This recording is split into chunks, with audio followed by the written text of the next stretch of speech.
respect it, cause we're so effective. Let go of your worries, yeah, the whole thing is a setup. We got it and we get it, offering refreshment.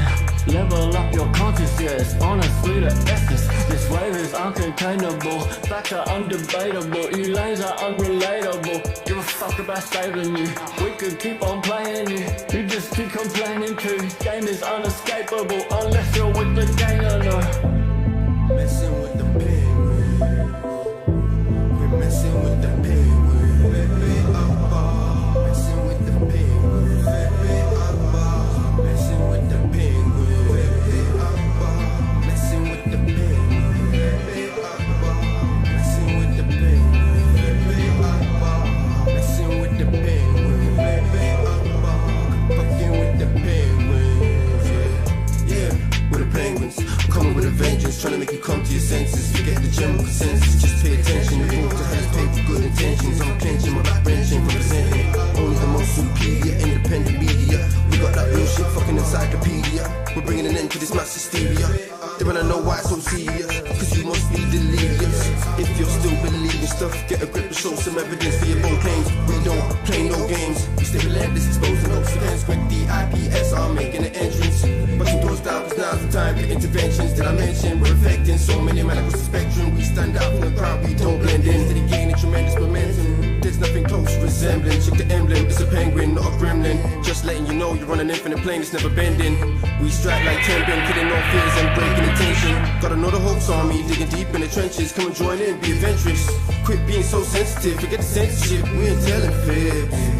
Messing with the penguin, we're messing with the penguin, messing with the penguin, messing with the penguin, messing with the penguin, messing with the penguin. You are listening to Infinite Plane Radio. Stick around for live call-in shows. Stay for the music and recent replays. Join us at infiniteplane.live for 24/7 live chat with other listeners. All right, everyone, thanks for joining. It's 10 p.m., 3/25/2022. We have some early birds here. Restless Bear, Rocco, Calzone, Zin, Velas, The Missing. And thanks, Zin, for joining at Patreon. I don't talk about Patreon very much. I don't want to be overly reliant on some third-party platform, but it is a very good way to maintain a constant, direct one-on-one link. So if you have any questions, you can always message me there. And you're always on the inside on anything. I send out notifications there as well. Rocco says, IPS, great work. I want to send you one of my cutting boards. Sure, by all means. Someone, I think it was Steven, just sent me this awesome penguin mug with these 3D penguins I'll have to show you. And people used to send me blue wrenches. I have like a box full of blue wrenches, so if we ever need to organize some kind of a street action, peaceful protesting, we are locked and loaded. And the wrench is really just a symbol of order. That's really what it is. It's about the orderly deconstruction of propaganda and lies, and it's about the orderly conduct within our chat room, where we just filter out the trolls and we just keep the people who are legitimately interested in what we're talking about. And today, I've been watching and keeping up with a critical review of my ebook, derisively called a pamphlet, which is the Mandela Effect Debunked. So they've been, again, it's called the Mandela Effect Debunked is an ebook that I wrote based on something I actually wrote a couple years ago. I just updated it, describing what the Mandela Effect is, what it isn't, how it works. And, it's a 25-page book. That's all it took. Some targets aren't that strong. One punch takes them down. It didn't take all that much. But I was watching this review, and it's going on live now in a premiere. It's Stavely and his friend Nathan reading the book and then giving their opinions. But it starts off with laughter, ad hominem attacks, then they turn on the rage, and then towards the end they kind of plea for mercy, talking about how savage the universe is and how damaging my pamphlet is. If you haven't been to infiniteplane.media, that's where I post a lot of my newsletters, and I also post archives there. And one of the things I've installed is a little app from Trinity Audio. A great thing, what it does is it actually allows you to listen to some of these articles. So I took notes today during this Mandela Effect PSYOP Debunked book review. And these two got pretty heated. Let me just go ahead and play about 30 seconds so you can see where they're at. Go fuck himself. Because to experience... Yeah, so that's pretty much, you hear about an hour and a half of him swearing and cursing. But let me go ahead and play. I'll let this play from Trinity Audio. You can just get an idea of kind of where it went. Dismantling IPS and his The Mandela Effect PSYOP Debunked book. I'm listening live. https://www.youtube.com/watch. V equals 6M for Xane 838. There were laughing so hard at the start. Then came the rage. Finally, pleas for mercy from the savage universe ruled by God-blocking pamphlet writers. He starts off with an ad hominem, calls me a dirtbag. Such a clown, everybody laughs at you, you're dumb as fuck, you're really stupid. Laughter. Appeal to ridicule, maniacal laughter. Anybody want to pay $5 for this piece of shit? Calls me a deceiver that knows it's real, that he warned people about me for years. Rages at the... Okay, that was just letting you know how Trinity Audio works. It reads the articles, but I took notes. So it's going on live now, but it starts off with ad hominem attacks. I'm not going to read it verbatim. But he specifically describes me as a deceiver in this video. And we're talking about Brian Stavely, who's the top of the Mandela affected dung heap. And he says, I'm Mandela affected, I know how it works, and I'm trying to stop people from exiting this realm. So they're calling me a God blocker. And they said I'm hiding God. Apparently he's been warning people about me for years. Maxwell Cooper says this lady has a great voice. She does. And that's the free version. Eventually I'll upgrade and we'll have a variety of news readers. And they're probably better than me. Then he rages. There's a lot of rage in this whole thing. You know, I've been called a liar, a fraud, a phony, a weasel, a gatekeeper, a deceiver. They get kind of into talking about the supernatural. And he states that basically this is their way out of the system, that the Matrix is some kind of hell. I have some direct quotes here. Here's some direct quotes from his friend Nathan, who's about to show up live. He says that I have adversarial consciousness because I don't know about the 4 versions of Chick-fil-A, the incremental changes, that I have dark vibes, that, this is a quote from Stavely, these people are trying to bring us down. You dumb C-word essing bastards. What if this is God talking to the people? We don't know where the F we are. That's from Nathan. This is a hell realm. We have to drink and smoke, do drugs, and take antidepressants. And what if the Mandela effect is the goddamn exit sign from this underworld? We don't have time to write pamphlets debunking this. When you God block other people, what if this is their way out? What if this is how you avoid death? The road to eternal life. You don't effing know. Who are you? You demon wearing a human face, putrid, wretched, disgusting. I don't have time for your pamphlets. So that's from Nathan, who makes an appearance. Let me go ahead and play another 30 seconds so you can hear where this is going. But yeah, I am a God blocker. The one who's being questioned about what you saw. But is God Mandela, like is Nelson Mandela somehow in control here? There's a box of cereal in front of you, Fruit Loops. It's spelled O-O or U-I. How did they spell fruit on that box? You know, this is what they're doing. So the Mandela effect is caused by faulty eyewitness testimony. And by the way, that's kind of a redundancy. Eyewitness testimony is faulty. Influenced by the suggestion of the person. Again, what about all the fucking physical residue that backs up everything we're saying? What about the fact that random people all around the world have the exact same fucking memory? Person who's pointing out this discrepancy itself. So, for example, Guy's a bitch. let's just say Stavely, since we brought him up. He is not best. Thank you. an objective party here. He has an I'm the incentive best. to convince you that you've been... Okay, so I'm not going to play the whole thing. I'm just going to go through and spot check here. I'm waiting for the part in the premiere where their friend Nathan shows up. But here's the main thing, and I'm going to back up to this, because this is very discrediting. You know, he called me a liar. He called me a deceiver, and those are pretty big charges, you know, to actually call someone a liar. It's, you know, he's suggesting that I have some sort of aversion to the truth. I'm trying to cover something up. Well, I actually caught him in a lie here. We're talking about the Mandela effect, specifically the one about how everybody knows that Timmy fell down the well. Well, I have something for you here. So let me play this for a second. The book is called The Mandela Effect Debunked, and I this leads them to believe they have an actual memory in there, where there's only a foggy recollection attached to a pop.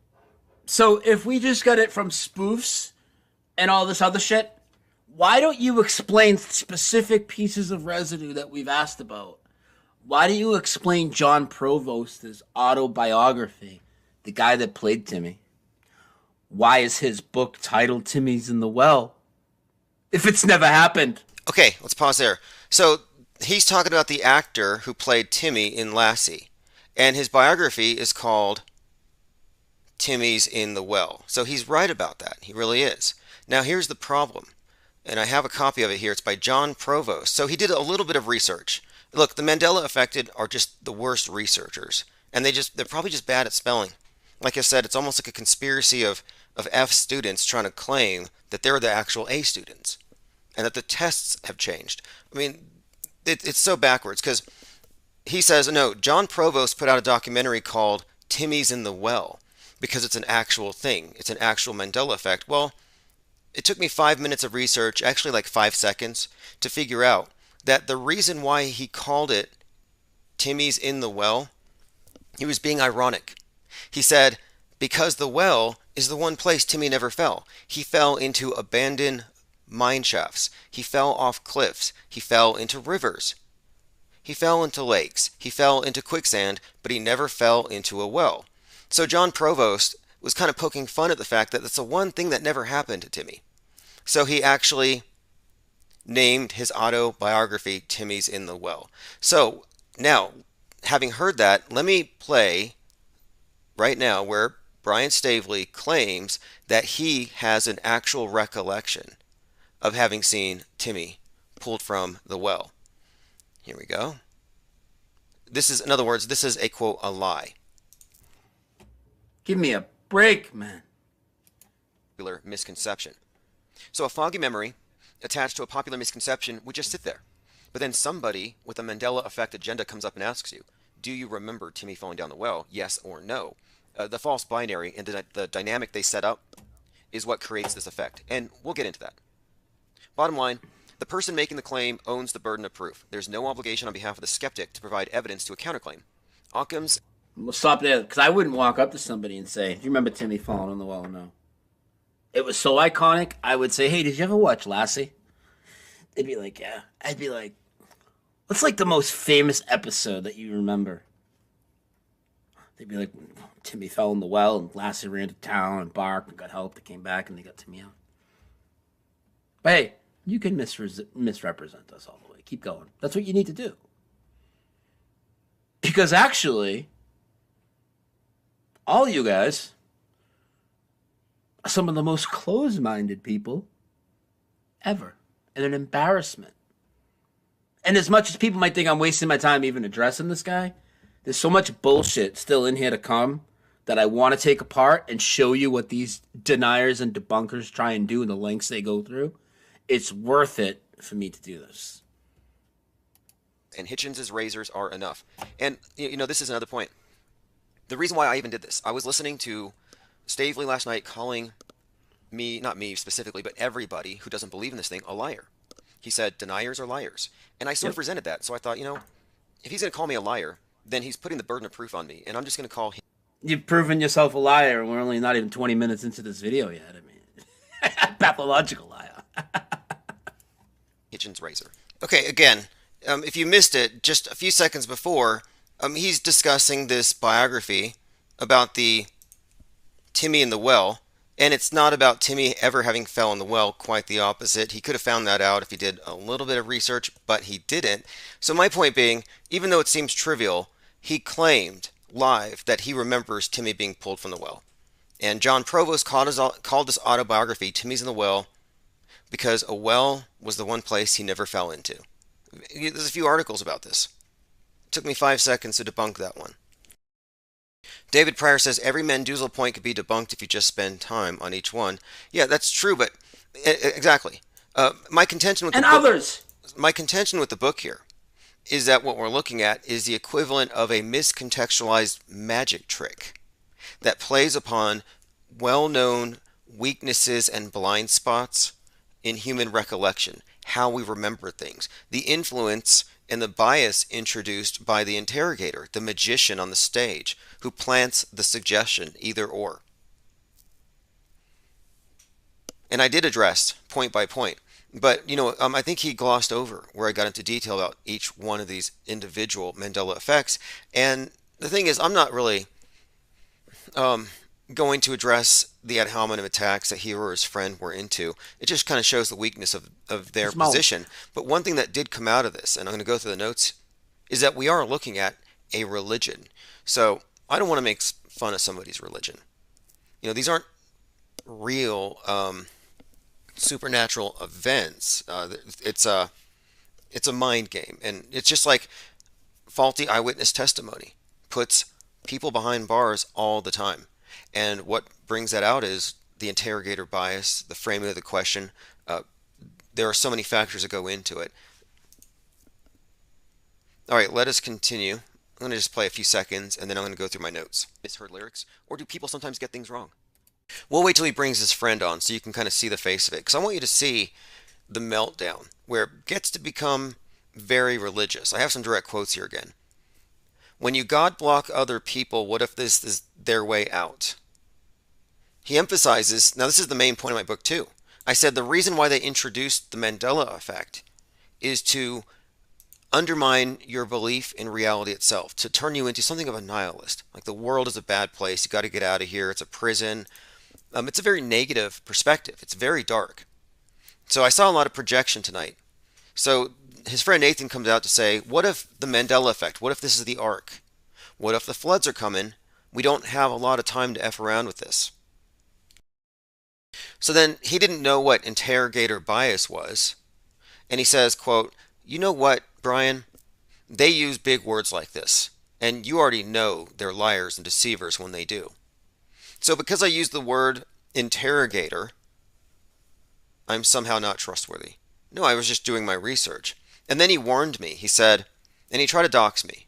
He said, false prophet, you're a false prophet. And do you know what happens to false prophets? So he actually threatened me with the wrath of God or whoever.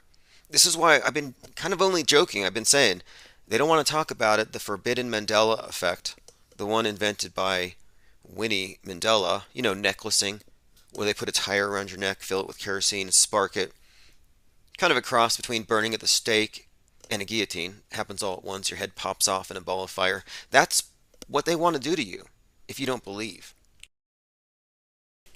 He challenged the premise that memory is fallible, citing watching hours and hours of Shakespeare recitals. Well, there's a difference between rote memorization that you would do if you're in theater and the types of recollection that we're referring to when you're trying to remember things that don't actually and have never actually existed. He also said this, talking about Nathan.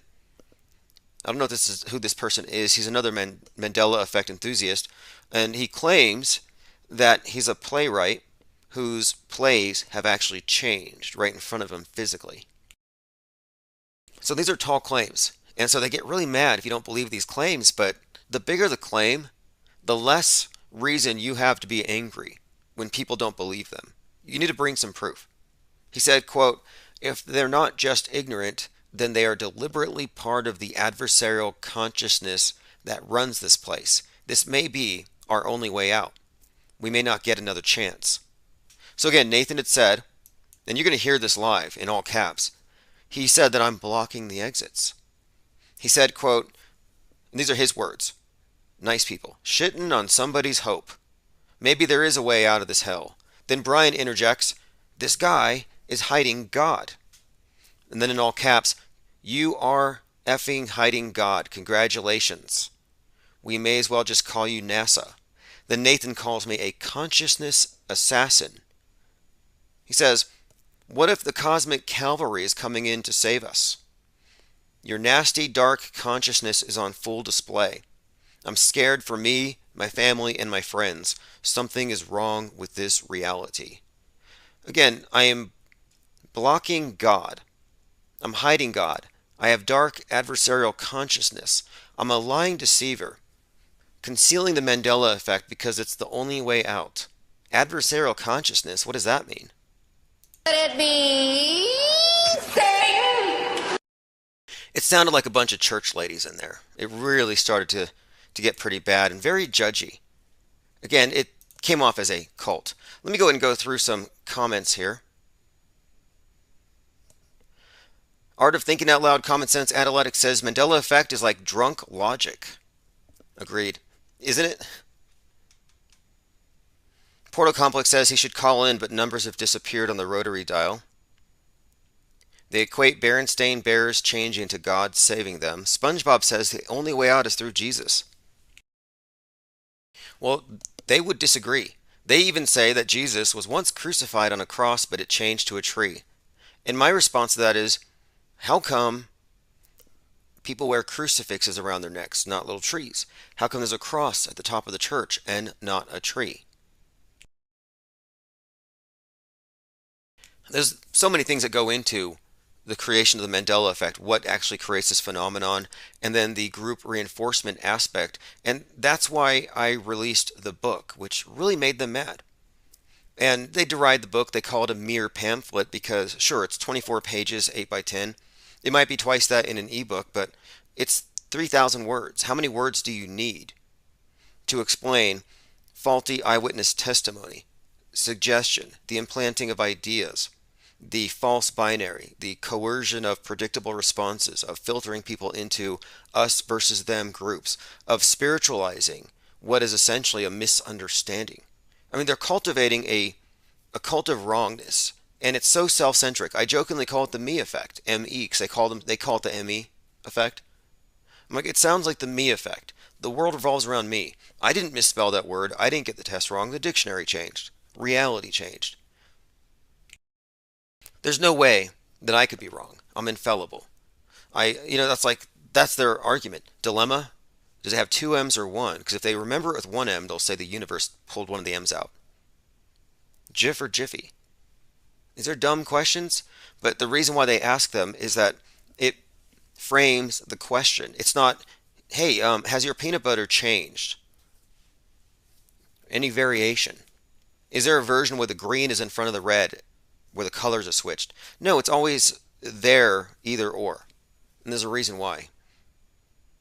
All right, let's go ahead and go back and see if they're making any progress here. I believe we found the part where they get into interrogator bias, and I believe they bring Nathan on. Let's take a listen. Formation of the false memory. Interrogator bias. So this is complete bullshit. This is really gets good. Anybody that ever watches my channel knows this is exactly the opposite of what I do. Again, and these guys watch my channel fucking religiously, dude. They know what I believe and what I don't. Or at least they'll probably say I'm a liar, so I'm not really telling you what I believe. But they know what I say I believe. Okay, we'll be back there in a moment. He's parsing through the book, which is great. I mean, he asked for a criticism of the Mandela effect. And it's going to be difficult, if you ask me. It's going to be difficult to get other people to criticize it if this is the response. If you get a personal attack just for doing what he asked. You know, he ought to be thankful that I took the time. Oh, I have a couple of predictions that came true, as usual. I mean, it's just true. We are noticing things ahead of the curve. So, and it's because I can read this predictable media. So back when Alex Stein 99 did that cringe pro-vax me and my thong rap at the city council, this is on January the 12th, and this is from the Discord server, I said, I'm surveying the damage from Stein's video. I would not be shocked to see Tucker Carlson cover it because of the extremely ironic nature of how it's actually a believable lib pushing vaccines, so much so that it fooled many on the right. Now, this was a prediction that Stein would eventually be on Tucker Carlson, and he was on Tucker Carlson yesterday. So just pointing it out, that is another one of these things that we called it. And another one here. I've been saying that they're preparing us for the internet equivalent of a pandemic lockdown to get rid of mind viruses that they disapprove of. Well, here's Darth Schwab, our dear leader. This is basically, the face of the Great Reset. There's a reason why he looks the way he does, and he wears that black Darth Vader uniform, and they got the 666 behind him, and they bring out Gaia, the Global AI Initiative Alliance. The internet must be reformed. There's too much misinformation out there. This will be the next step for the Great Reset, says Klaus Schwab. Just a heads up. All right, let me go through comments. Yeah, Jared Ward's consciousness assassin. Yeah, consciousness assassin, really. To me, though, faith is a mind killer. It really is. I think knowledge is what sets you free of these various deceptions. Faith in what they tell you is what gets your head firmly embedded in the metaverse, where most people actually are. And so, I'm not a consciousness killer or assassin, like he said. What I'm doing by dismantling the Mandela effect is I'm just explaining how the mind works from the perspective of recollection and recalling facts, especially when it's contextualized like they do here, where you're looking at if you ask me, a weakness, a blind spot that can be exploited easily. I would even say that you could call it the gaslighting effect. It's the gaslighting effect. I think that this whole effect is to undermine your perceptions themselves. Reality is not something you can directly perceive. It's always in flux. It's part of their agenda, if you ask me. Again, I call this thing a sabotage operation. And you'll hear in their own words when they talk about how much they hate this world, how this world is a trap. These are quotes from Stavely and Nathan that you'll hear in a moment. He says, "This world is gross and evil. It enrages me when I think of the level of suffering, and he's going to write a pamphlet? This is hell. We don't have time to write pamphlets when you God block people, and this is the way out." He calls me a false prophet. Anyway, he emphasizes that reality is fake, that reality is hell, and that we need to be saved. So this is more religion than media analysis, and it is. In fact, they openly talk about it. And I'm not saying they shouldn't do that. I mean, if you want to be on this level, where you're beyond just criticizing the news, you're actually debunking reality, go for it. But the Mandela effect isn't valid. These aren't real observations. I'm just pointing that out. It's a nice attempt. I almost think it's almost a distraction from synchronicity, I would say. Things that are a little more, I would say, indicative of some kind of relationship between the perceiver and the perceived. I don't know if these corporate logos and these movie catchphrases really count for all that much. And these are not very widespread things. It's not a universal thing. There are people who've never heard of Ed McMahon. Do they have to go to hell? Okay, let me go ahead and play a few seconds here. So, the initial confidence and the interrogator bias reinforces your answer if you get the right one. It's a subtle sleight of mind trick. And, of course, the dynamic is set by the interrogator, who is the magician. The interrogator is a magician performing a trick. So if you think about a magic show, the guy or somebody performing a card trick in front of you, you may not be able to. Have you guys ever seen a card trick that was analyzed for like 6 years by people that say there's a trick to it and they couldn't figure out a fucking card trick? Now, let me read you some of the comments on this live stream, just so you can know where we're at here, because this is noteworthy. You are looking at a cult, and cults, a dangerous cult. No, I would say a toxic relationship. I guess you could say a dangerous cult. Some cults are toxic. Not all cults are. Not all cults are the same. You have bad relationships and good relationships. But bad relationships are the ones that want to isolate you from everybody else. The ones that say that no one else matters. Everyone else is somehow flawed, bad, wrong. So listen to this. These are direct quotes from Stavely right now. If I was running a PSYOP, here we go. He's talking about this thing. I would let IPS kneel before me, LOL. Always that kind of weird stuff. Very weird stuff. But his followers here are saying, IPS is weak. At least Brian looks like he knows how to fight and win. Like, I'm sorry, I didn't know we were having religious wars. I did not know. But they're talking about violence. They get even weirder. You got to hear this for yourself. And he admits here, well, he doesn't admit, but he acknowledges that I refer to him as the main Mandela pusher. But you could continue to follow this guy and let him tell you that nothing's ever changed. Maybe I've got your attention a little now. Because you all knew, if you're around my age, you grew up, you knew Mr. Rogers came through the door every day and sang It's a Beautiful Day in the Neighborhood. I don't know that. And this is him trying to get you. This is a suggestion. I challenge you. I'm starting to offer cash prizes. We'll talk about some more of that later after this video. To assume a level of certainty about a memory that was never important or all that significant. So it's like it's kind of like when you memorize something, and most of you've all done this. You've studied for tests and everything like this. If you're going to pass a test, you got to actually study. You have to work to memorize things. Your memory isn't a perfect recording. It's not like a perfect 360 full audio high definition recording that you can reference. There is a process to memorization and contextualization of new facts, learning.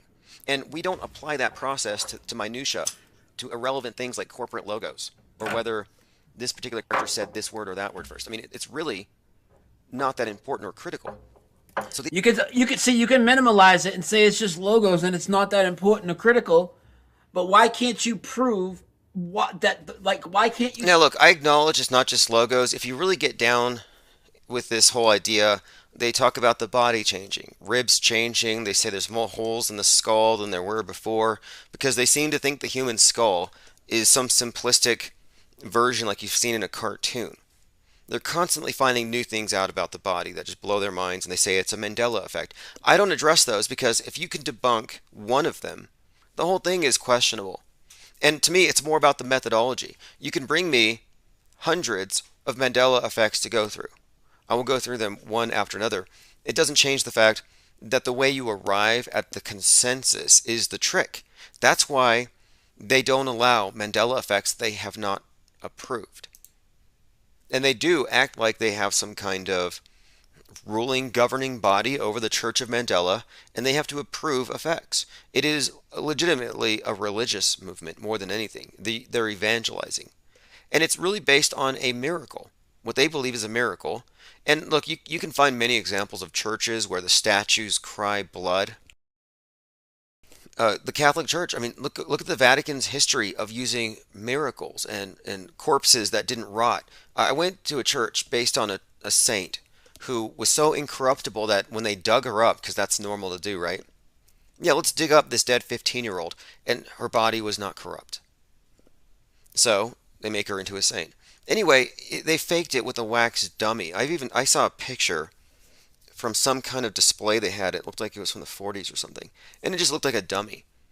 My point being, religions are always coming up ways to con people who need to feel like they have a way out of here. For people who feel like this world is hell, yeah, this is an easy sell. It's like you're beating the matrix, you're seeing through it, you're leveling up, and and I'm fine with that. However, they call you a liar and an NPC. You're basically less than them if you don't believe in it. And that's the least of what they'll call you. What Nathan said was, if they're not just ignorant, then they're part of the adversarial consciousness that runs this place. So this is like typical of religions. So they're okay with you if you're ignorant of it, because you might still be converted. But if you've read their doctrines, if you've read the Lord's doctrines and you've rejected it, oh, then you're to be excoriated, exiled, condemned, cast to hell. So again, they said that we are basically blocking the exit signs and hiding God. And I'm thinking, couldn't God do better? Maybe billboards, just make some bigger announcements so it wouldn't be so easy to discredit his message. Why did he have to couch his divine message of salvation in changing underwear labels and fast food logos? Like, you think he could do a little bit better than that. Like, I'm sorry, but this is a very strange God. The job is to make reality a dream, a simulation, and an illusion. So the job is to make reality a dream, a simulation, an illusion. Meanwhile, myself, I can only speak for myself, I tell you that this place is an experience that God laid out for us on God's green earth, and the Mandela effect is supernatural changes to this reality to clue us in on the lies of the physical reality, Not that reality is completely fake. And I have been telling you that the simulation theory and CERN and D-Wave is a psyop since I... Okay, so this is a minor point. However, if you really do get into this religion of Mandela effect, its origin is actually with an interesting character. Her name is Fiona Fitzgerald Broom. She writes books on witchcraft, on ghost hunting in Tilton. She's a fantasy author as well, but she's the one who really started the Mandela effect, and she posited that what we were seeing was caused by D-Wave computers, by CERN. That was her whole thesis. And you know what? They kind of leave her out of the picture for some weird reason. You're going to make your life about the Mandela effect, and you're just going to ignore the person who created it. Mandela effect, theories and explanations, Fiona Broom. And so, from this point of view, if you want to go from its origin, you really have to acknowledge the fact that originally this came from a way to explain ghosts. Timelines being tampered with is what she was kind of getting at. It's a ghost hunting thing. But again, they kind of took it out of that context in a way that kind of stole it, which is kind of weird. All right, well, let's see here. Art of Thinking Out Loud says they accidentally stumbled into another religion. Yes, and I believe that this religion was introduced into the truther communities as basically toxic misinformation. I think they put it here so that if you're recognizing patterns, if you're seeing the fakeness in the news, you might run into some kind of conclusions that lead you towards a less of an adversary to the media, because now at that point you're taking a more transcendent religious path, more of a religious view, and also it is auto discrediting. I mean, think about it.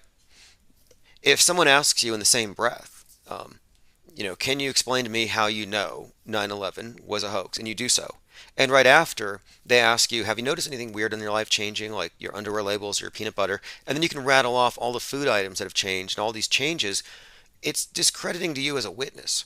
Like, I think you could get out of crimes if you just say you're Mandela affected. I'm not kidding about that. Now, I was surprised Mac Parhar wasn't going to try that angle. He exited the world stage the day before he was supposed to go to trial, but I was thinking, he actually said that Dilemma used to be Dilemma with two M's, and he's affected, but moreover that his baby's mother wasn't the same lady because of the Mandela effect. She's from a different universe or something. So these ideas, yeah, in a way, I'm just saying from the perspective of the normie world, they're somewhat discrediting. And you can't really deny that. Not that we're expecting Brian Stavely to go represent some great truth to the world, but if he was, that would be a discrediting thing. Because it says something about your judgment. And how many people use these everybody knows arguments from consensus more than the Mandela affected? And that's really the basis for people believing in global warming and climate change. It's arguments from consensus combined with a lot of shame for the non-believers. Let me play another minute here. A large part of the so-called truth community does. Sorry that we're the best and you're the worst. That the memory of an eyewitness can become compromised by other information, such that an individual's memory becomes biased. So the Mandela-affected interrogator is actually contaminating the witnesses. This is called We're contaminating the witness. It's called retroactive interference, and this is a part of this discussion about eyewitness testimony and how it can be malleable, tampered with. And the eyewitness testimony is one of these things where it can be tampered with by the way that the report is taken, and these things are very well established. It's very well known. This is a very important point, I think. It's a blind spot. You guys can tell me, oh, IPS used to do such great work. Anyway, we're waiting for... I'm not going to bother you with any more of his live stream until after he brings Nathan on, because I want you to hear. I want you to see what happens when you challenge somebody's religious paradigm, and when they authentically feel challenged and threatened, they always do the same thing. Do you remember those guys, the Islamic extremists? COVID killed them off or drove them away. COVID replaced radical Islam. It doesn't really exist anymore. And then Putin killed COVID. But anyway, the radical Islamists were supposedly not cool with you drawing images of Muhammad in any disrespectful way or at all. You could not make an image of Muhammad. They would come blow you up. At least that's what we were told. They ran a few psyops. I don't know if any of them were actually real. But the idea that we shouldn't be able to blaspheme is an interesting point. Should you be able, should the freedom of speech give you the right, or do you have the right, to say whatever the heck you want about someone else's sacred cow? And I would say, yes, you absolutely do. Because the freedom of speech is there to protect offensive things or things that need to be protected, things that might challenge the status quo. You don't need protections for stuff that doesn't challenge anybody. And so, there's nothing inherently wrong about breaking down what a religion is and examining its components. And to me, this is more anthropology than anything. So we get a lot of this ad hominem attacks coming our way. Like I was playing from earlier, I was called a false prophet, a consciousness assassin, a god blocker, an adversarial. I have adversarial consciousness. They even called Quantum of Conscious, another website, another content creator, Quantum Businessman. Man, they just hate on everybody. They hate on Owen Benjamin. F yourself, Owen Benjamin, he said. They used to be friends. But over a disagreement over this religion, they're no longer friends. Which I don't understand this willingness to just so flippantly burn bridges. Like the Gipper said, my 90% friend isn't my 10% enemy. Like, why do you have to hold that over somebody's head? But, he set that standard. He said, deniers are liars. And so this is where I stepped in. If you're going to call me a liar and call me a denier, I have to address it, because I always address this kind of thing when it comes from the climate change hysterics who say that if you don't believe it, you're a denialist. You're in denial.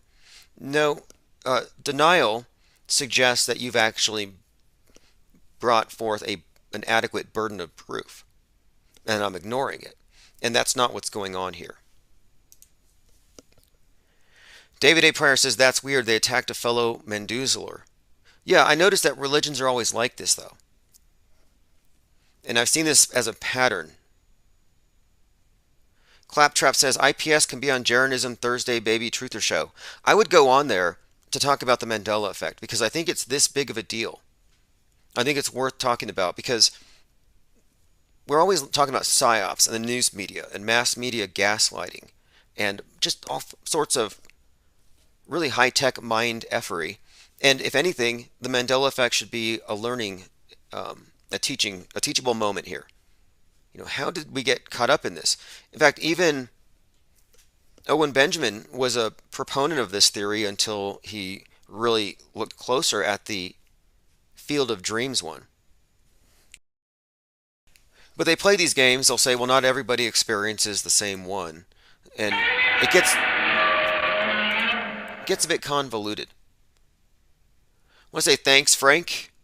And also, I believe, if you go to timosmond.win, as in W-I-N, win, that's where you can find the ebook, The Mandela Effect Debunked. You get it as a PDF download, and then you can also just read it straight from your browser. I've made it pretty easy there. But again, timosmond.win. Also, someone purchased the Pizza Davidson Kanye West World Metascript NFT. One of the things I've been doing is creating these works of little artworks, digital art collages, based on these various psyops. And so here's the one that just sold. This one is called Pizza Davidson Kanye West World Burning. And you'll see here it's a combination of a few things, and it connects a few dots. You got O.J. Simpson with his gloves. Kanye West, same gloves, but he's got the Marilyn Manson, Charles Manson eyes. Below him, you have Pete Davidson covered in blood from the head down. You have Pete Davidson, his head through the rings of Saturn, where it has a Venn diagram showing how connected he is to Hollywood, to the space program, and a few other interesting characters. Pete Davidson's father was a Burning Man. He died in the World Trade Center attacks at the age of 33 on 9/11. At Dawn Day 1, which was the anniversary date of the previous 33 Burning Man festivals at Black City, Kanye set himself on fire on that day. Interesting that it would be that same day. Donda 2 was the day of Pluto's return, 2/22/2022. And that was the day Phoenix Rising, the trailer that's going after, for the documentary that goes after Marilyn Manson, was released. That having been produced by Evan Wood, 33. So when you take all these facts together, what you could extrapolate from this here is that it looks like there's some kind of drama playing out before our eyes, having to do with maybe another O.J. Simpson level celebrity atrocity. And if it happens, I think it's going to be very much like the O.J. Simpson case. But we'll see. But anyway, I put this kind of gestalt into a single NFT. I figured we have to get into every space that we can. Grangerman says, Alex Stein was on Tucker tonight.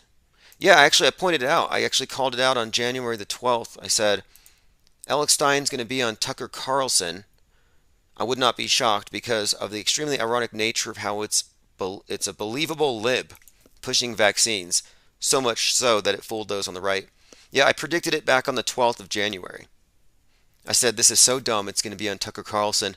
And I used to call him the dollar store Tucker Carlson.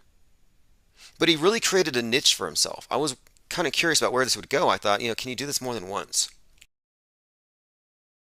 Can lightning strike twice, 3 times, 4 times? Will people get tired of it? But I think because he's primarily a comedian, he has created a niche for himself where he's got a captive audience. And now people are watching. Millions of people are going to watch the next one and the next one. I don't see it stopping. BC Grizzly says, what's your take on the trucker convoy? It's legit at the base, but co-opted. Oh yeah, obviously. I don't think there's anything legitimate to it. I don't trust it. And I don't really think that these mass movements are really productive. I believe in inactivism. I think once you get on the world stage, you're part of a losing game. For example, when the lockdown protests started, I was all for it. Signs were like, they were all homemade signs. Corona's a hoax. Stay at work. Don't lock down. But then right after, it all became co-opted by these slick anti-vaxxers with very nice polished signage. And now the message was basically about Fauci and about their science versus this science versus ivermectin versus hydroxychloroquine. And it moved away from the fundamental fact that they haven't established the existence of the thing itself. Moreover, all of the predictive programming, because we all but predicted, we did. We said World War III starting on Wednesday, 3/11/2020. The predictive programming told us it was going to happen. Netflix told us it was going to happen. So that's how you know you're dealing with a psy-war. So when the lockdown protests spread, it was all under false pretenses. Oh, we believe in the virus, but we don't think we should lock down. Anybody dying, acceptable losses. So they pretty much tarnished the narrative, and now everybody's on the same sheet. Everybody believes in the thing. So at that point I realized any one of these mass movements is going to be run by a bunch of people who believe what they see on TV. They're really not fully informed. So I'm not going to get behind a bunch of blind people being led by what might be controlled opposition, but what maybe not. But you know what they say about good intentions. You could say the same for Antifa, for BLM, for Occupy Wall Street. They find all kinds of people with good intentions at the grassroots. It's like, yeah, it seems legit at the base, but it's been co-opted. No, the whole thing was bought and paid for from the very beginning. The people at the base are the camouflage, the useful idiots, the stooges, wasting their gas money. And I'm just not going to be played by that kind of stuff.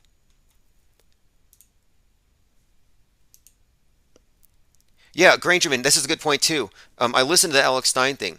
So he called out a couple of things. One, he said that the media, CNN, is inflicting trauma-induced mind control on us. And this is how ignorant these people in the media are. It's so funny. Tucker Carlson, it says, trauma-induced mind control, what's that? Like he didn't know what it was. Like these people are so ignorant. That's why this system works. It's so compartmentalized. But anyway, he got that out there. He brought up supposedly whatever's on the laptop. We'll see. But anyway, he basically he doesn't have a filter. Let me go ahead and play about 30 seconds of Alex Stein on the program here. Government telling me it's raining. Well, I agree with that. And you Nominated to the Supreme Court. She's easy on child pornography. Do you think that's an accident, Tucker? None of this is done on accident. It is a purposeful destabilization of the middle class. And that's what I am. I'm a middle class person trying to save it. And I'm not here to virtue signal. I'm just saying I'm tired of being tinkled on and the government telling me it's raining. Well, I agree with that. And you don't need to be a meteorologist to know when you're being tinkled on, I would say. You so really what? don't. No. Now, Tucker Carlson, had him on today. They go over a few other things.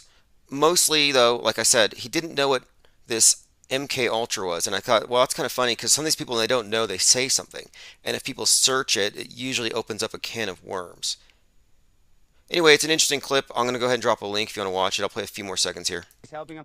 So people are nervous. So what I try to do is I try to put the heat on them. I want to make the politicians nervous of what I'm going to do. And the reason why is you go out there and all day long the news is going to tell us about the border between Ukraine and Russia. But I'm in Dallas, Texas, and the border between Texas and Mexico. Anyway, you can check it out for yourself. It's funny how far that's going, and I don't see it stopping. And it's a very singular act. I don't think it's going to be easy for someone to replicate it. I think it's kind of a unique thing. Reminds me of Andy Kaufman. I think he's hiding the flat, though. I haven't heard him say anything about the flat Earth, which is probably a smart move at this point.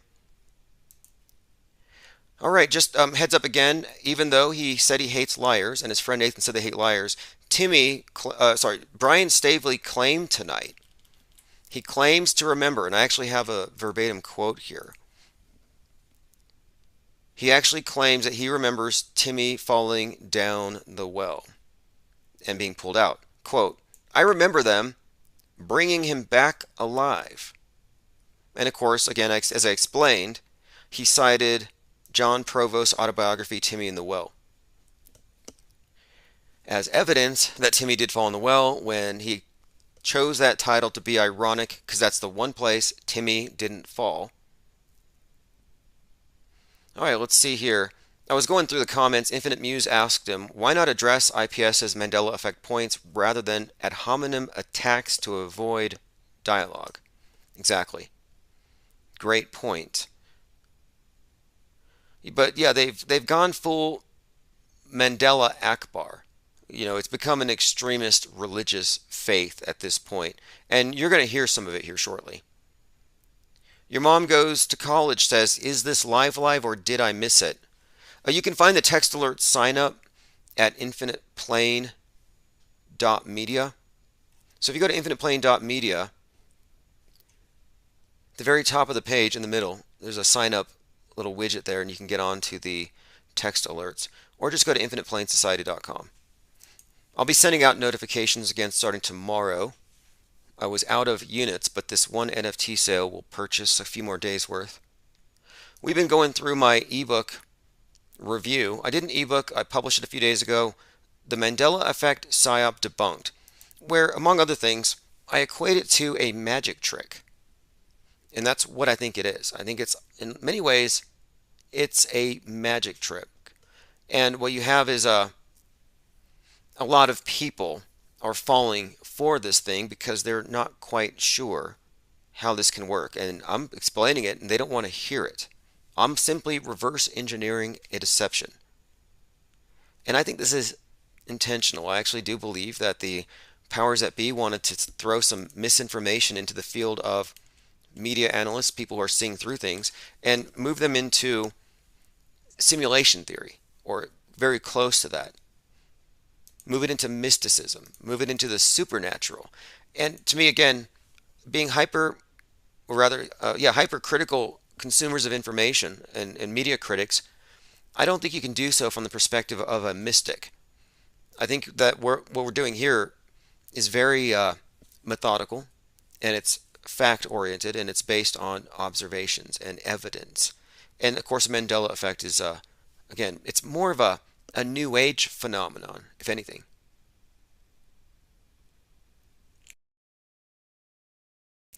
All right, I'm going through some comments. So we are live streaming on YouTube, Twitch, and DLive, all of the chats mixed together. You can also hear it on conspiratained.com or conspiratainment.live. Lean Dion says, "Don't get mad, fella, you're just affected by Mandela." It's a bar from a rap song by a Mandela Effect rapper known only as Rod. There are so many Mandela Effect raps. All right, let me go ahead and play about 30 more seconds here. And look, the only reason why I even put this pamphlet out is because, well, one, it needs to be said. We're looking at an active psychological operation in play. And the people who are promulgating it may not even know that they're being used to disseminate toxic misinformation. I mean, that's what it is.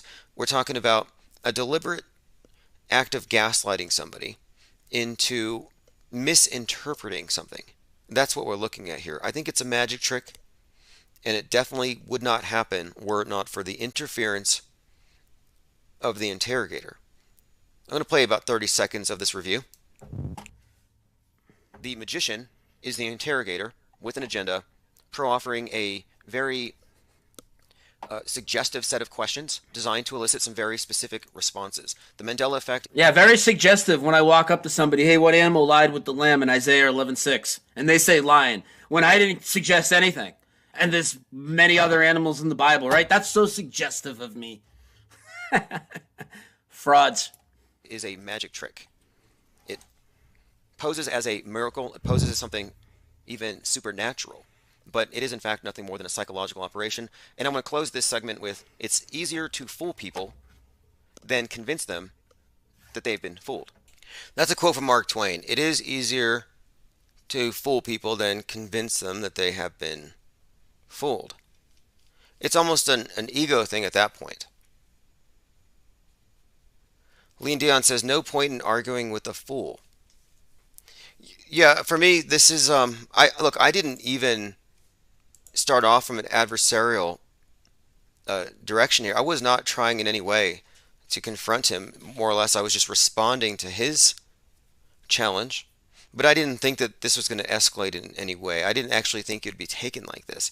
And if you listen to this review, and you'll hear the end of it, I'm going to make sure that you hear the end of this thing. They went through a series of emotions, you could tell. At first, they were laughing at the criticism. But then it became a little uncomfortable where, yes, I actually did catch Brian Stavely lying real time about Timmy in the well. He lied about that. So if he's willing to lie about a recollection of having seen Timmy being rescued, what else is he willing to lie about? I believe I called the live stream, let me double check this, was it the Lie-Della effect? We used to say Mandoozle. I'm trying to stray away from Mandoozle because that already has a definition on the Urban Dictionary. So I'm going with Lie-Della effect. Oh yes, the Lie-Della effect versus the Infinite Plane Society. I want to say thanks again to those of you who have been supporting this channel, keeping it up. I'm going to turn the phones on right now. Phones are 833-311-1984. We can talk about the Lie-Della effect or anything else. It is worth talking about just because we're looking at really what I see as a religion. And at this point, it's a new religion. It's fringy, as in it's not a, I mean, it's radical is what I should say. It's a radical religion. They do believe that they are, in fact, transcending. There's some elements here of like a rapture, and you'll hear it in the second part of their criticism when he brings on Nathan about how the world that we're in is this dungeon for souls and that the Mandela effect is the only way out, and people like me are God blockers. Infinite Plane Radio. Hey, Tim. Hey, it's Claptrap. Hey, you mind if I try and call Brian Stavely on a three-way call? Yeah, why don't you? Why, if you want to, I don't know if he will. He's watching his premiere right now, and judging by his comments, he Well, says he's live right now talking crap, which we're not really doing. We're actually talking about the book review. I don't know because I've made fun of the Mandela talking to you like 2 out of 3 times that I've called you. So I don't know if Brian Give him a like call. Yeah, played give a. him a call. Do it. Let's just do it. Because what I want to ask him is, Oh, why did he lie about Timmy and the well? okay, do you have a good number for him? Because I'm just gonna use the one on his Rockfin. He just use the one on his Rofkin. Rock. Okay. All right. I'm gonna put you on hold, and I'll try and merge the call. All right. I'll be right back. Okay, that's cool. All right, thank you. Okay, this is what I'm going to ask him. It's simply this. He claims to remember Timmy being pulled from a well, and he cites John Provost's autobiography, Timmy's in the Well, as evidence for this. The problem with this proposition is that if you look at what John Provost said, he chose that title because, quote, a well is the one place Timmy never fell into. Abandoned mine shafts? Check. Off cliffs? Check. Rivers, lakes, quicksand? Check. But never a well. So for him to say he remembers Timmy being pulled from a well as evidence, well, that's a lie. It's a Lie-Della effect. Hey, Tim. It's not working. It says I'm already in the call, and I can't do 2 calls at once. Okay, Um. this is the main point. We caught him lying live.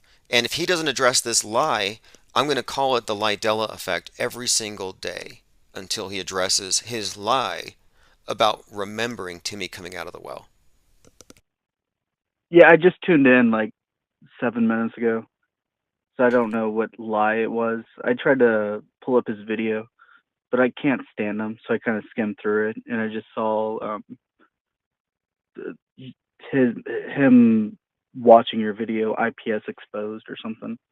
Yeah, it's Dismantling IPS and His Mandela Effect PSYOP Debunked book, which is a book I just put out as an ebook on my Ko-Fi site. And this book has made some waves among the Mandela affected. It's challenged them, it's upset them, and I've been called a God-blocking soul assassin or something like that. Hey, I don't believe in the Mandela, but I honestly somewhat remember them talking to like Lassie and being like, "What's wrong, boy? Timmy's fell down the well." Do For you? some reason, I Right. remember A that. lot of people claim they remember that, and the whole premise, though, is that if you remember that, do you remember him getting out? That was the point of my question. Do you remember how they got him out?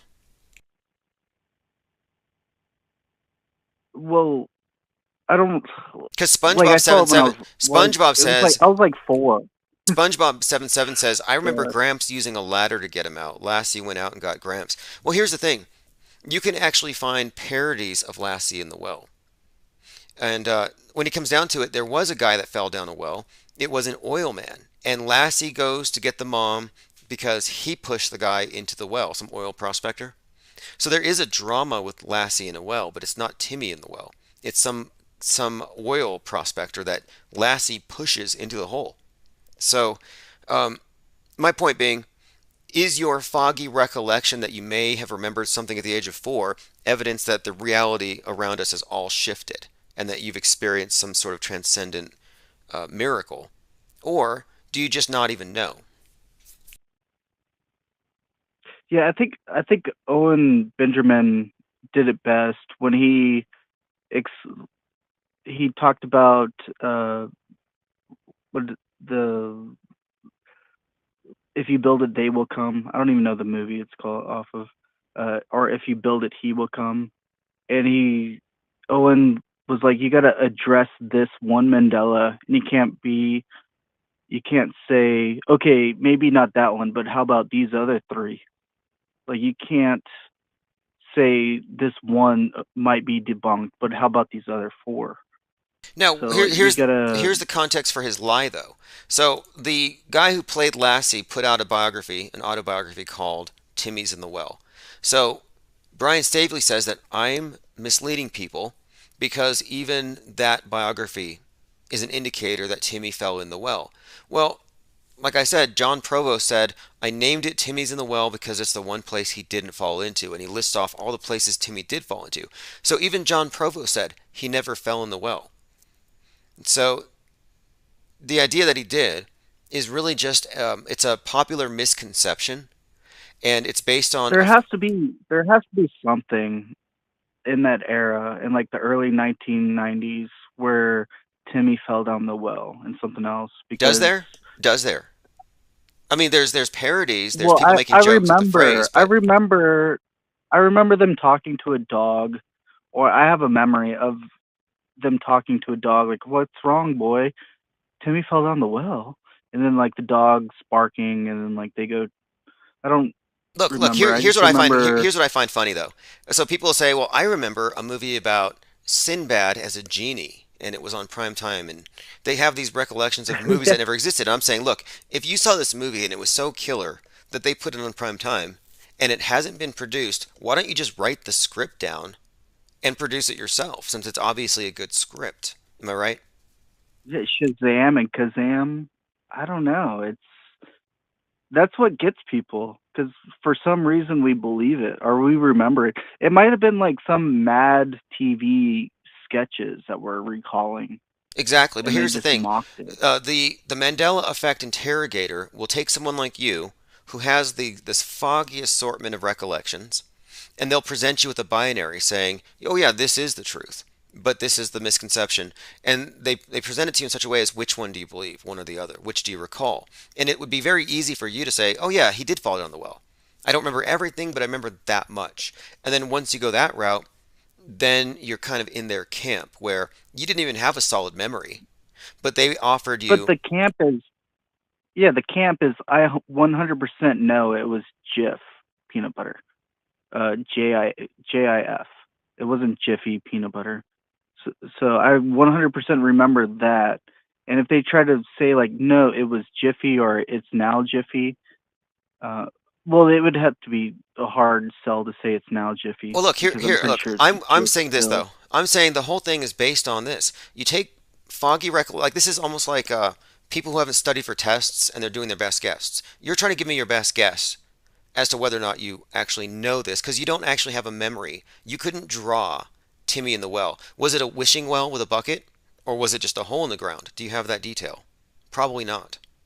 But no, what I remember is uh, the dog going up to their parents or someone, and they're like, "What's wrong, boy? Timmy fell down the well." Dogs I don't have talk. that Dogs don't memory in talk. my mind. Dogs don't talk. And if you go through the actual episode, Yeah, Timmy with his dog goes to the mom and I says, don't even think "No, it was listen, Lassie. I no, never no, watched. I never but watched Lassie. Lassie and his owner, Timmy, go to the mom and say, Timmy, say we pushed the man down the well." Like that's the basis for the memory. There is no real basis, and the fact that we're even debating this is silly because it's not a debate, and your evidence is not equal. It does not weigh equally with my counter evidence and the facts I'm presenting you. And so what we have are all these Yeah, people, I'm these saying fog. my evidence. I never even watched Lassie before, so I know I have a recollection without ever watching Lassie. Exactly. Look, Stavely has never watched Moonraker, but he's going to die on the hill that Dolly had braces? Come on. Never even watched the movie. But with the Mandela thing, what I'm trying to get at is they'll be like, okay, do you remember this? And if you say that you do, and you're for certain, they're like, well, how about this other one? Well, how about this other one? Until they try to catch you into where you don't remember one thing for certain, and they're like, ah, that's the Mandela because you don't remember this fourth other thing, It like look, an interview with a it's vampire. it's the Like they Inquisitor. just keep going through the Mandelas until you don't remember correctly one or the other, and they're like, oh, reality's shifted. And they'll Welcome listen to to the you. residue. He listens to other channels, and he'll catch them in it. I was talking about how Russian Vids, who changed his name to RV Truth I guess in solidarity with the For Ukrainians or Ukraine. whatever. Yeah. So, he's out there citing like Meatloaf lyrics, like he quotes Meatloaf.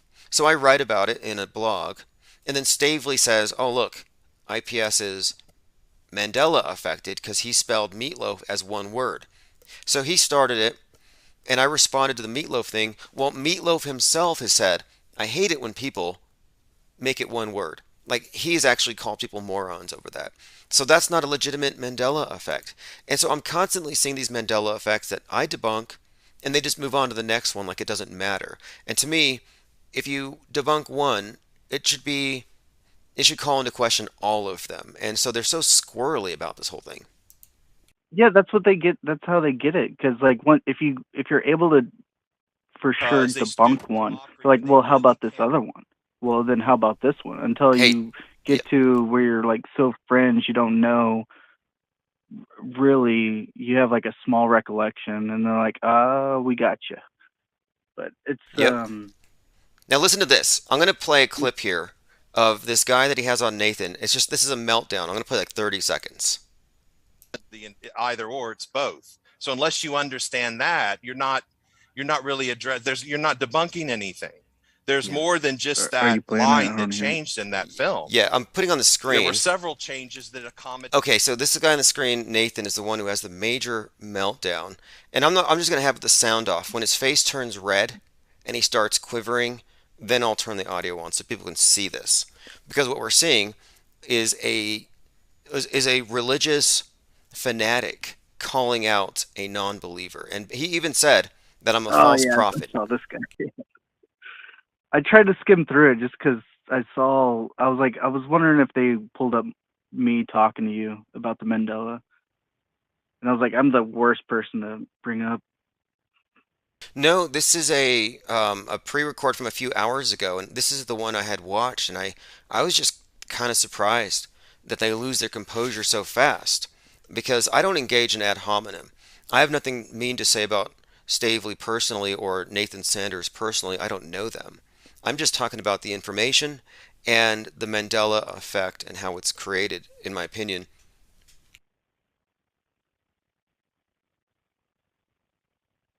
But now, you'll see here in a moment, they're going to go totally off the rails. And I think this should cause people to question whether they want to get involved with this thing, because this is a way of intimidating people on the inside. This is one of the tactics of these fanatical religions, where the preacher will get very hostile and loud and angry at the non-believers.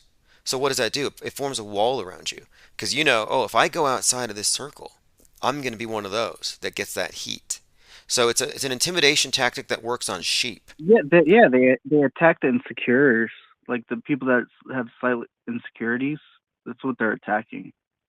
It's like a dominance type thing. Exactly. Like I'm not going to disparage somebody because they don't subscribe to my channel, or they don't listen, they don't believe or agree with what I'm saying. I understand. Just anytime you express any opinion, half the people in the room are probably going to disagree, or they're just ignorant about the topic. The idea that everybody should agree is something I let go of a long time ago. But the religionists like this, they can't tolerate non-believers. And I'm worried that these guys are going to come after me, drag me out of my place, and necklace me in the parking lot.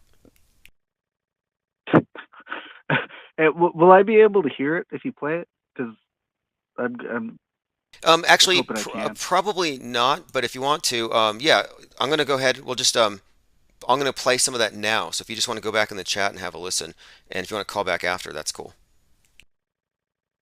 Just play it. I think maybe I might hear it. Yeah, you should be able to. And that's what we're trying to say. We're trying to say this whole thing is off. There's something wrong with this entire picture. Yeah, we're not trying to say that like everything's fake. Everything's fake, and there's no point of like looking at anything. This has made things much more important to us, much more intimate, and much, God, it's fucking so frustrating. And to how about how we are misrepresented every step of the way in that so-called book about? Well, that's why I see this as being a concerted effort by the adversarial consciousness here to keep people from seeing this. It is trying to stop them from seeing. It uses all kinds of controller tactics to do it. The mockery is one, misinformation, misrepresentation of what people have said, generalizing and grouping together, and just saying things that aren't true and haven't really been researched all that well. Yep, at all. I'm not here because. Now, what he just said here was, he said that my criticism is coming from adversarial consciousness. And what adversarial consciousness, Satan is what he's saying, basically. That Satan's making me do this. As soon as he said that, I unmuted everything because I had to mute it and play it. As soon as he said that, like, we're being attacked by adversarial consciousness. I'm a consciousness assassin, and I'm a God-blocking gatekeeper. And that's what they're trying to say. He gets to this point at the end where he's almost in a state of despair, like he's asking me for mercy. Please, no more pamphlets. And he said, more or less paraphrasing, that he and his friends are all in a bad way, and this might be their way out. This is their golden ticket to a better universe, and we're all trapped here. Maybe they genuinely believe in the Mandela effect. So what is it on us to? How long can we mock them? Well, I'm not even. Look, like, I don't even mock it. To be honest, I don't mock this thing. What I'm doing is I'm just pointing out what it is. Like I know the news is fake. Am I going to stop deconstructing the fake news because of the feelings of the true believers? I get, like last night I had a crisis actor adjacent person, he said, I know somebody who knows somebody who died in Vegas. I know somebody who knows somebody who died of this. And I'm like, okay. So I'm not going to respect the mainstream media religion. I'm not going to respect any religion that I think is based on a false premise. Yeah, I watched. Well, I think his name was Crow or something, or Lefty something. I don't remember his name, but he said he had two friends in two different psyops. And one of them was like Kobe in the helicopter, and the other one was one of the other Vegas, yeah. Vegas. One of the guys was Vegas, and one of the guys was in Kobe's copter. And I'm like, that's interesting. And another guy in chat was like, he was like, I was in the Pulse nightclub. The odds of knowing someone. Yeah, that too. I re-listened to it because I wanted to count how many times I said like, and if he guessed that I was 319, I said like 319 times in an hour. So it was so close to 322. I was slightly disappointed. Yeah, I think I saw people in the chat, they were tick marking it. I didn't even notice it until in the chat they were counting. It's funny. But yeah, the guy said he knew somebody attached to this PSYOP and that PSYOP, and I'm like, what are the odds? And I had two of them. Two different psychological operations. That's like saying your dad died in 9/11 and then your cousin died in Sandy Hook. The odds are so impossible. The fact that you had two friends that knew someone in those events. There's a whole category of crisis actors that have survived one event only to die at another one, ironically. Like at the Batman shooting, there was an intern at Fox who died, and supposedly she had survived a mall shooting in Toronto. There's so many of those. So many examples of people surviving one to die at another. And, again, it's all just so eminently debunkable. And when somebody calls in to say this was real, I'm like, come on. I have one of the stories. The El Paso shooting, I think it was a Walmart somewhere, or like a Twin Peaks or something like that. Right. I drove past it hours later, and they closed down 4 exits of El Paso, and it was like a city block garrison closed down. I think it was 3 exits were closed.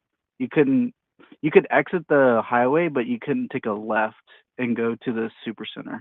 That was a great PSYOP, great one to debunk. There were all kinds of points there we could go into. One of the clips that I saw outside of the Walmart was a group of police officers around a grill having hot dogs and canned Coca-Colas, just having a breakout there. And if you paid attention, there was actually a drill there the day before. I mean, there's so much about that whole shooting. So debunkable. But one of the things that stands out about the Walmart shooting is Donald Trump pointed at that, and he said that we may need to involuntarily incarcerate the mentally ill because they might become shooters. That's when I knew Trump wasn't on our side. After the El Paso shooting, he took the side of the media. He actually used the phrase involuntary incarceration. See, like, was it a Walmart shooting? Because I also heard it was, maybe it was a different time, but there was like a Twin Peaks shooting, which was across from the Walmart. Um, I'm not 100% sure which one it was. So it might have been an actual real event, like, damn it, I said like again. But, well, I think I used it correctly that time. Listen In to this. Okay, Arkansas, well, this was a weekend. in this last weekend. You had a shooting in El Paso, Texas, but that same weekend there was one in Dayton, Ohio. There's one in Gilroy, California at the Garlic Festival, and the shooter looked the same at all three. These are all shady events, but what Trump said was people with mental illness should be, quote, involuntarily confined if necessary to prevent mass shootings. And these three events were super fake, one after another. They were jokes, but Trump was right there with, hey, we might need to look at your search history, see if you're radical. And so this showed me he's on Team NWO. Did I show you the clip where Trump calls out Osama bin Laden in January of 2000? He calls out the 9/11 event in 2000 of January 2000. Yeah, In insiders. his book. Oh, this is one that surprised me. I came across this earlier. I had no idea. I was looking up yesterday how Bill Nye the Science Guy had said that people who don't believe in climate change should go to jail, that it should be criminalized. So I looked this up, and it turns out, you know who else believes that? RFK Jr. RFK Jr. has actually come out. This is before COVID. What was RFK Jr. doing before vaccines? He said that climate change will disrupt civilization. He said that we need to. Yeah, he's behind this. I can't listen to that guy talk. That guy sounds so vaccine damaged. I can barely listen to him talk. It's depressing to hear him trying. It's Dude, this guy's worse than Greta. Feel like I'm worse than Greta. Listen to listening. this. And this is a guy who claims to be on your side against Bill Gates. Well, look, the environmentalist agenda is tied in with that. RFK impersonation? Can you do an RFK impersonation? Or is No, that no. mocking the I handicap? believe he's got a some kind of involuntary spasm in his vocal. I don't know what caused it, but this is what he actually said. It's probably from a vaccine. Well, he said this: major disruptions to humanity and civilization.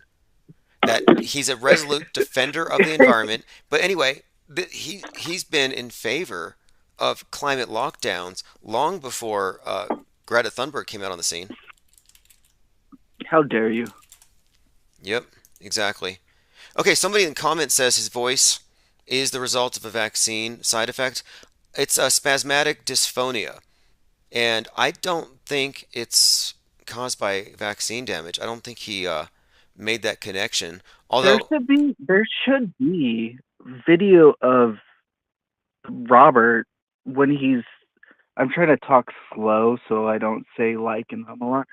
So there should be videos of Robert when he's 20, 30 years old out there, and if he's stuttering like he is now, then I guess it might be. Take a look. He might be faking it like others. We don't know. I kind of doubt it, but he might be. Hey, I'm going to play a clip here. It looks like the guy's face is redder. So I'm looking at Nathan, friends with Stavely, and as I said, I see steam coming out of his ears. His face is redder. So I'm going to play him for about 20 seconds. I think I nailed it here. Mm-hmm. So I have no doubt. So I look at you. You're just ignorant and in darkness. Yeah. No truth about you. None. Zero. So when you possibly God block other people, what if this is their out? What if this is their way to deliverance and liberation from this shit realm? What if this is the way you avoid death? What if this is the road to eternal life? You don't fucking know.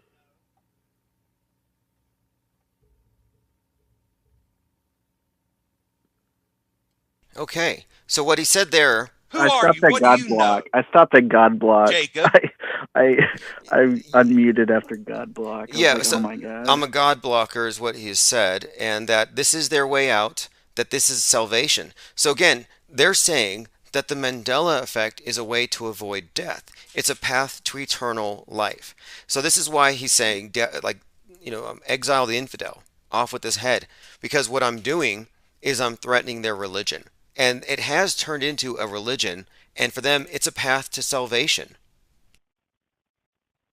This I kind of last time we viewed him, it's kind of the pity party. Like I don't know if we can make fun of them if they truly believe this after the evidence we showed them. It's it's possibly I'm gonna say it's like showing people the moon landing so fake and they just still believe it and Sure, I get it. Like, they're I'm not a mean we went person. to the I, moon. I don't want to, like he said, I don't want to God block him. He sees this as an attack on his religion. The thing is, I'm not attacking Okay, him okay. directly. I'm just not In your directly. personal opinion, do you think they're lying, or do you think they truly believe it? I just caught, I just caught Brian Stavely in a lie. It's a very he lied about. So yeah, they're lying. It's a lie. What do you what else can? Okay, they're using, they're speaking mistruths. Well, that's what I'm getting at. Yeah, that's what I'm getting at. It's either it's that they truly believe it and we're mocking slow people, or they're liars and we should keep calling them out that they're liars and they're just trying to pointlessly because they have no other content to Right. make videos on. No, I it's don't even easy get to the purpose deride of it. people. Especially if it's a fringe thing, they'll say flat earthers. They never took geography or something, but that's not really what we're looking at. And you have to remember, Owen Benjamin was stuck on the Field of Dreams thing for like a couple of months or something.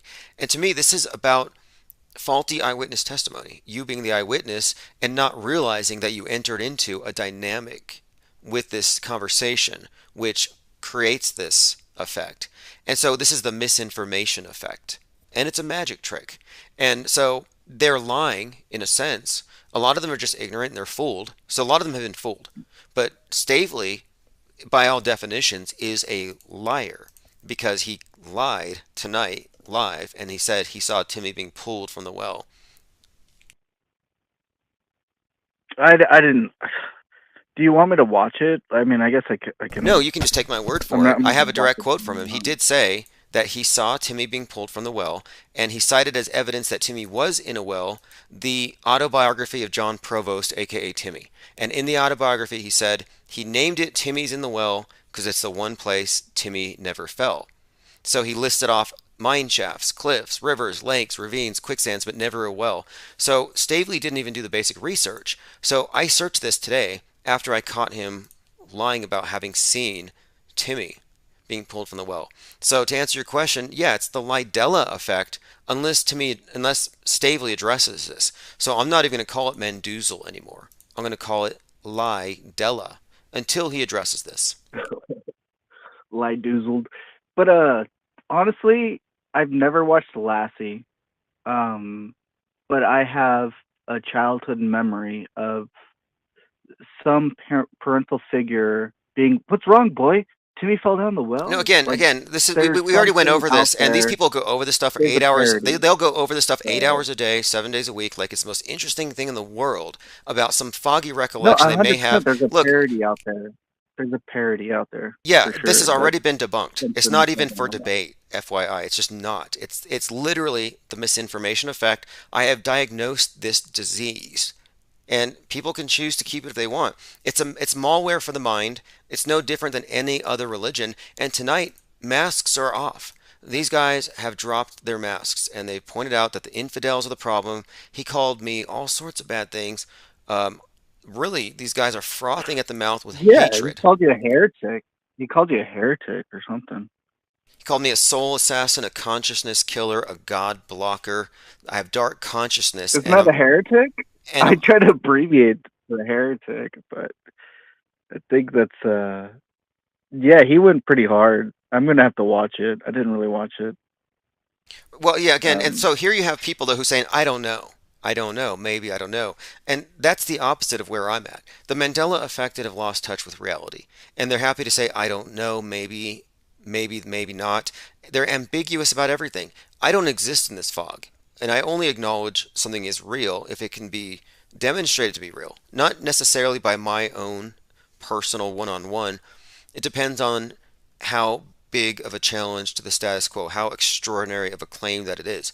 And I'm just yeah, saying, I have yeah. deconstructed the Mandela It's effect, and uh, it is what it is. It is the byproduct of a certain dynamic between the the interrogator telephone and game. it really is that. The It's a telephone parlor game. trick. It's a magic trick. It's that simple. You got a guy on a stage, you got the people in the audience. The people in the audience aren't really in a position to question the framing of the magic trick. Well, it's okay. You've seen Scream the movie, right? The first one, and then Scary Movie. Like, but like, could there have been a butler in Scream? And he's like, "Oh, take my strong hand." Yeah, look, And listen to this one. I Ivar don't. says I'm in just Ace trying to say Ventura, it's he just uses like a. that line. 5 Minutes of Fame says there's a Geico commercial that parodies the entire thing. There's hundreds of examples. So look, you can read the Yeah, book. telephone Go to game parody. timosmond.win, download the book, and you can read. And then you won't have to debate the merits of this or that particular effect because you'll know that categorically they've all been debunked. It was a headshot. One shot, one kill. There is no Mandela effect. And if that hurts somebody's feelings, they need to stay away from YouTube channels that challenge their paradigm. Wait, one shot. Can you repeat that? One shot. What are you talking about? I'm just saying, I'm not here to argue the merits of individual Mandela effects. We can talk about whether or not you remember Lassie or how it was formed. We already diagnosed this. It's the misinformation effect, and it's a recollection problem. It's been diagnosed. No, I'm just saying. For, there's probably a parody of Timmy falling down the Not well or probably, something not in probably. a I list different there's show. actually 20 of them. There's 20 of them. Yeah, well, okay. So there's parodies of it. So it wasn't Lassie the TV show that did it. It was probably The Simpsons or some other TV show that Santa's Little Helper probably But you know how it picked up. is I don't know. with like It's with crisis like shooting events. You have a shooting event and people will say that they knew somebody there. Like people will reflexively lie without even thinking all the time. And so are we supposed to believe that the Mandela affected people are all super honest and great spellers with perfect memories? I find that kind of hard to believe. it's all fake until it happens to you. But yeah, the Mandela, it's definitely telephone game. It's provenly false. You did it best when "You'll shoot your eyes out, kid." They were so mad about that. But Okay, so you Mac Parhar, who may or may not be a crisis actor and who might still be dead. alive, Mac Parhar called in and I told him about my Mandela effect. You'll shoot your eyes out, kid. And he thought it was cool. Until later, he got texted by Brian, who said, no, fellow agent, that's not a real Mandela effect. So there are real and fake Mandela effects? I thought everything was fake. But look how close that is to daylight saving time. In daylight savings, it's just an S. That's all it is an S. Yep, exactly. And if we want to go with this, my spell checker is often Mandela affected. Like it'll revert to the wrong thing on certain things. Um, this is not a supernatural thing, and that's the main thing. And so I guess they don't want me to take away the fact that the feeling that it's something supernatural.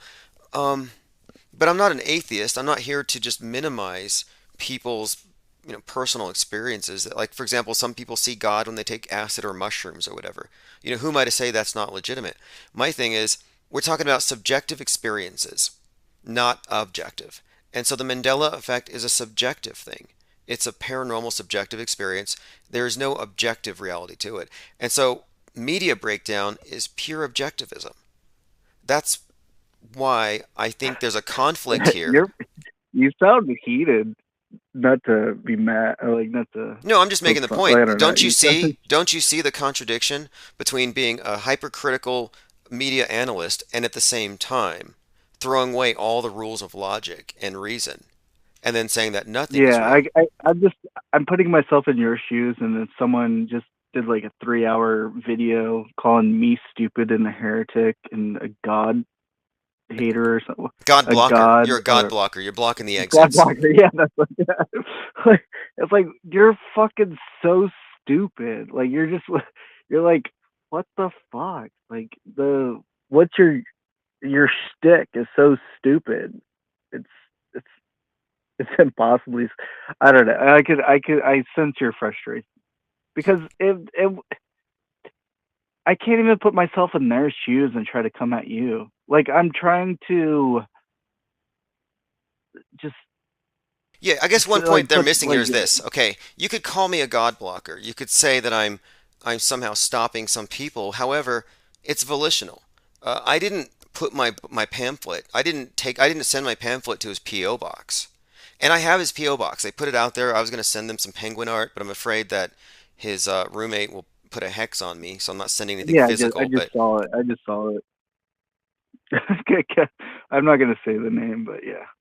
yeah, so I'm like, okay, Yeah. but anyway, yeah, to me, it's nothing personal. They go to ad hominem because they feel threatened, and I'm not here to do anything other than just describe what I believe to be a psyop. If they want to be offended by it, they're running into my fist. I'm not going after them. That's why I was genuinely asking you. Like, do you think they genuinely believe it, or are they just lying for clicks? Okay, in my opinion, this is what I truly believe, and you can laugh this off if you choose.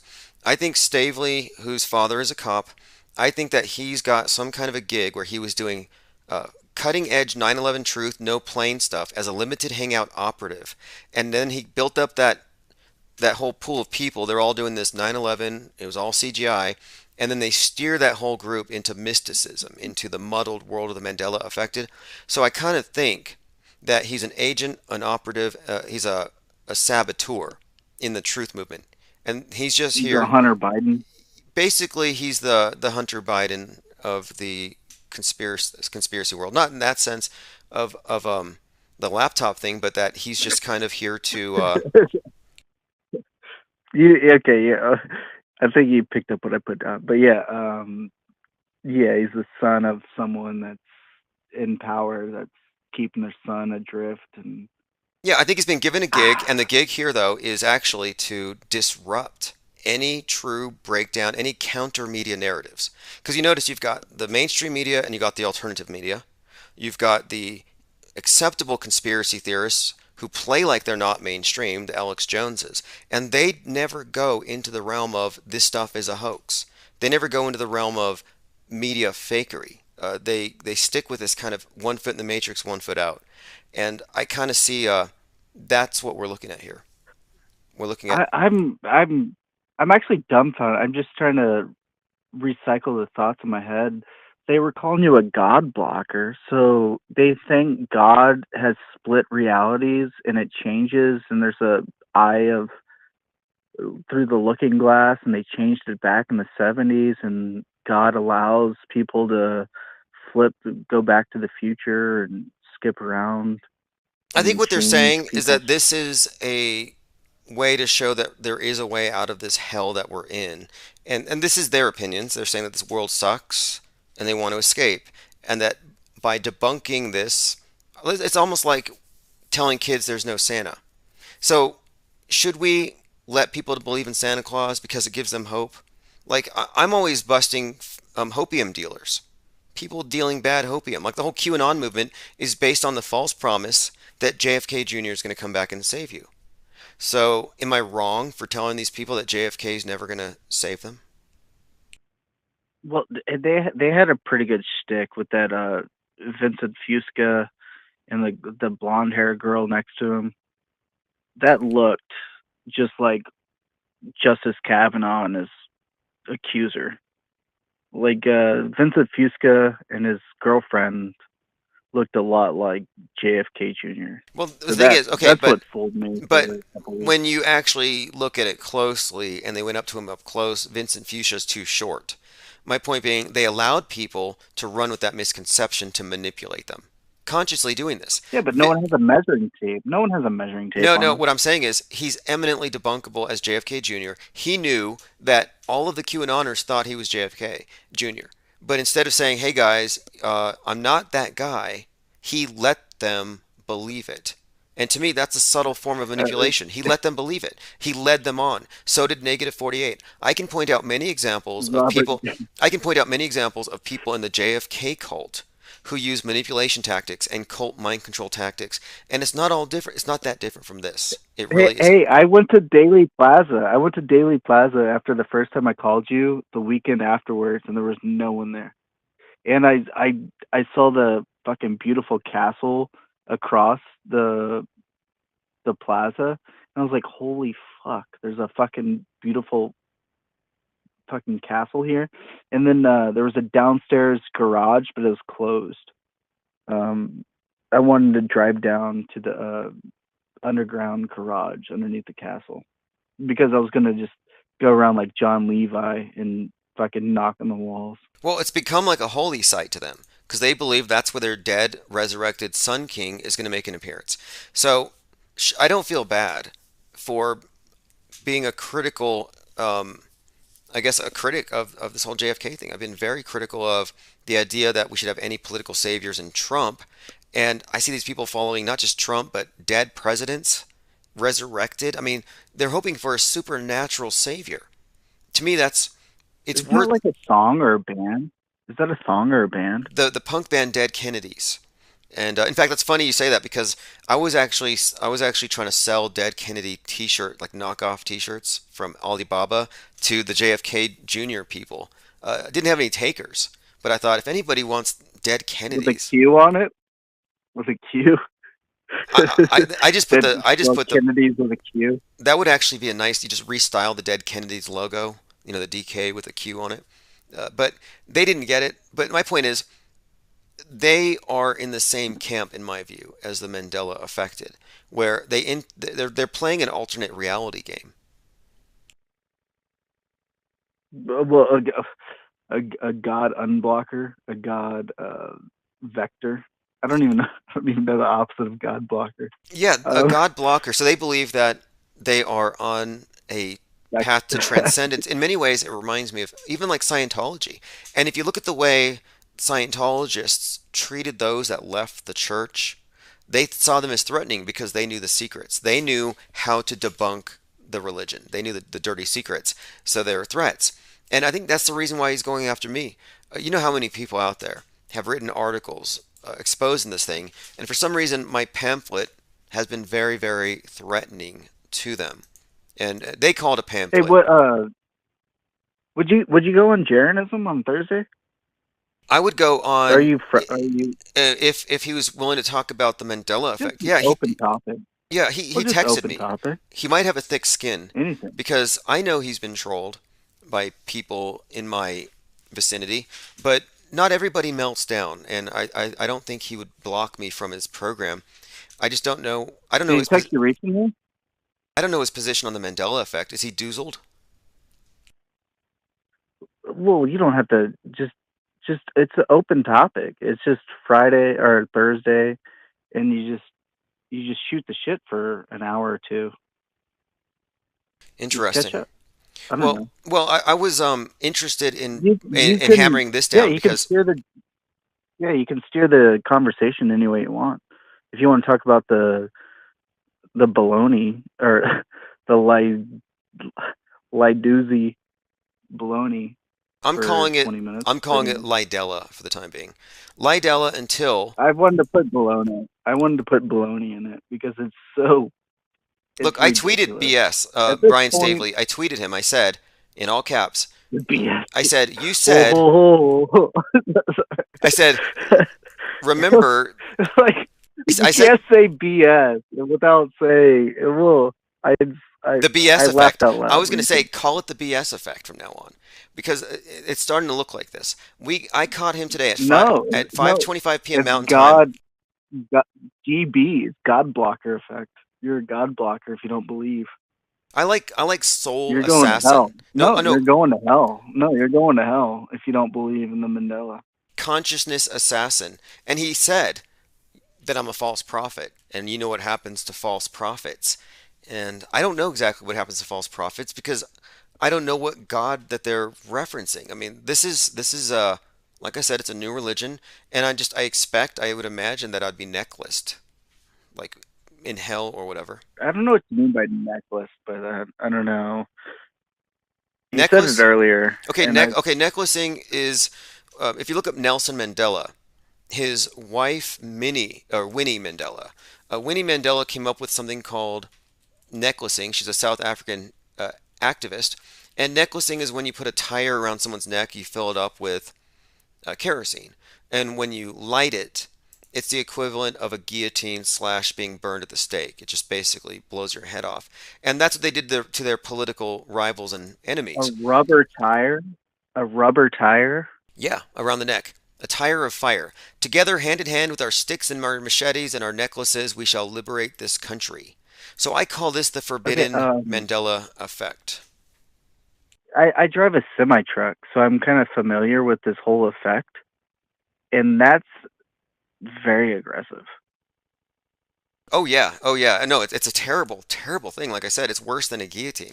And so this was Nelson Mandela's wife, Winnie Yeah, Mandela. I did not expect you to go there with necklacing. I was like pearl necklace, like sexual content. I was like, no, that's not what he means. But just necklacing. I didn't know. Yeah, well, But look, okay, necklacing is a rubber tire, in what you said. yeah, a rubber tire around the neck. I mean, I shouldn't even be describing this stuff online. This is something that terrorists would do. But I was just Yeah, no, I know. I didn't want to say. I didn't want to repeat it. I was like, in what you said. I was trying to. Sorry, it's just I was it's just laughing. history, this is history, and I'm like, well, I call that the unmentionable Mandela effect, the one that they do to you if you don't convert, if we give them enough power. And look, they say that we're deniers. They say that they call me a deceiver. That I'm that A God blocker. I got dark vibes, adversarial consciousness. I'm a deceiver. I can see the dark vibes. I don't even know what dark vibes means. And here's what he said in all caps. You are hiding God. Congratulations, we may as well Yeah, call you the God NASA. blocker. Yeah, God blocker. God blocker. Like, I'm hiding well, God. Give me a break. It's no. I guess their God is Jesus Christ. So I mean, I don't know if you believe in Jesus, but some of these religions are crazy. That's what Owen's going through. Owen Benjamin, with the Trinity.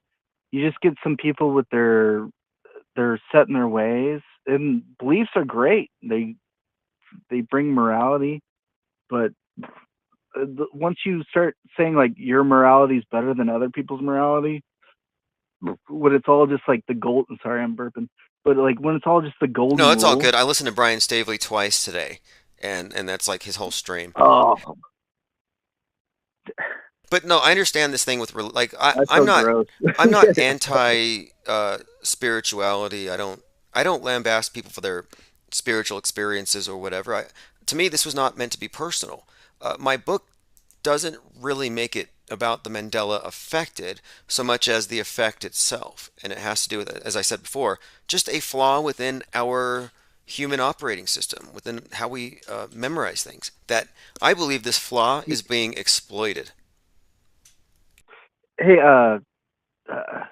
do you think you could like do like an audio book or just read your books out loud? Yes, And in then, fact, this is the you thing. can put it Look, on the. I wrote this book like a year and a half, a couple of years ago, and then I examined it recently, and then I added to it. And I knew that Brian wouldn't read it, so I actually read the audiobook, and that's what he was responding to. That's what triggered them. So there's a 55-minute audiobook called The Mandela Effect PSYOP Debunked that I premiered Can you today. link it? Is it? Yes, it's on my channel, and I'll put it in the Is links. it on your mind? It's also Is it on mine? it's there, and it's on all of my podcast platforms. It's on SoundCloud, it's on Anchor, so it's out there. I don't know if you saw me. Like I used to comment on a bunch of your Minds posts, but I felt I was like the only one, and you never like mentioned my comments. So I just kind of stopped doing it. Oh, But Minds doesn't is it on mine? it doesn't get a lot of engagement, but no, I do take note of all of your comments, and I often do scroll through here, and it is kind of nice. I can scroll through and I can see and highlight people's comments, And I put all of I our don't know. I best think memes I'm a here. failed comedian, so I think everything I say is funny. So I'm like, why didn't he say anything about it? Like I made a great link to it, but Yeah, if I steal any yeah, of your it's just on jokes, your mind. I'll let you know. Hey, by the way, what do you think of Alex Stein getting on Tucker Carlson? So he's a comedian who found a platform in the captive audience of city council meetings. I think the news is so stale right now that they're sludging up anything that they can get on, and there's just council meetings. So he wasn't even the first one to do council meetings. He saw someone else do it, and he went and he copied it. So I mean, yeah, he's doing a pretty good job at cringe views. Um, but I can't even tune in for more than 10 seconds of it. Like I see him doing Right. the Ukraine. Okay, I see what you mean. It's an interesting So tactic. It is an I interesting guess tactic. My question is, do you think that this will be I guess it remains to be seen. Will this tactic turn into some kind of lasting platform or residual success? Will it open doors? And then will he be able to, follow that? Because, yeah, it's kind of random at this point. But I saw him on Tucker Carlson, and I wasn't surprised. But it's kind of surreal. You're like, how do you go from there Well, to yeah, he went there? from Alex Jones. He went from Alex Jones on. He did 2 episodes. He did like a Friday and then a Sunday on Alex Jones, and now he's doing a Monday or Tuesday on Tucker. So it's. I mean, there's no hating it. I mean, dude, I live in Dallas. I'll go to a Plano meeting, and there's what was it, Casey Campbell that does it also. Like they do it together. Um, It, I it, think that Casey Campbell is actually more funny than Alex. Now, what about actual, like, yeah, open mic stand up? You said you're a quote failed comedian. I don't know exactly what that means because to me, if you're actually funny, you're going to be excluded from all of the venues that would make you quote successful. They only put up Oh, puppets. have you not? Did you not see Alex Stein in his open mic? He has some open mic videos, and it's cringe to the T. It's impossible. It's like you cringe for his sake. You're like, oh my god, he's no way he's going to continue. Well, I'm hoping to see more It's comedians come out and just blast the crisis actors and call out the hoaxed world order because it seems like so many comedians, like just like in media, I guess if you want to succeed at some level according to the beast matrix standards, you just gotta, dude, kiss the like devil's ass. dude, like I don't know the limits. Like if I can go there and call the mayor of Dallas fat and fucking obese and lazy. Like, what are you doing with your life? Look at yourself. Do you look at yourself in the mirror? I think they'll kick me out. They're like, time. You got to stay on Yeah, ad topic. I don't hominem never know goes far. the To me, meaning. look, I think you ought I to don't know aim the for. meaning. I think respectability is the way to go. Infinite Plane Media, we are a media organization, and I have a long-term plan for this thing moving forward. But I went to a city council meeting once to inform them that the space station was Yeah, fake. Mark Sargent. Yeah, and Dude, the guy yes, before you, I don't, let me interrupt real quick. The guy before you, you're like, that's going to be hard. Dude, that dude did like a death poetry rhyme that topped Alex's. Like he did something so crazy. The guy before you, just go back and pull it up and put it I on your mind's recall. account. Look, I recall the city Highlight council it. meetings The here. guy before you, It's a circus. I used the to go guy down there. before It's a you circus. was just as crazy. Well, like big, but the guy before you was just talking about like I don't even remember what he was talking about. It was gay shit, probably. But oh Um, no, I know who you're talking about. Yeah, he's an activist, and he's a nudist, activist, anti-war guy. Very smart, but he's just known for walking around. Not even sure what his whole shtick is. I know you have the routine people who are railing against fluoride in the water and stuff, but I went down there knowing that this is just a way to get a message out there that it's going to go over the usual filters. So I just pointed out the space station was fake and how I know it's fake. I didn't say the Earth is flat. I just said it's malfeasance and a lot of wasted money. And I don't know how far that went to make any real difference, but I was just doing it to set an example that if you go to the city councils and you say something like this, you have a better chance of reaching more people, especially, if you're able to not get yourself thrown out. Yeah, there was a questioning NASA thing that I talked to you about. The only time I've been paranoid because oh, actually, what what do you know about like calling people and recording them without their knowledge?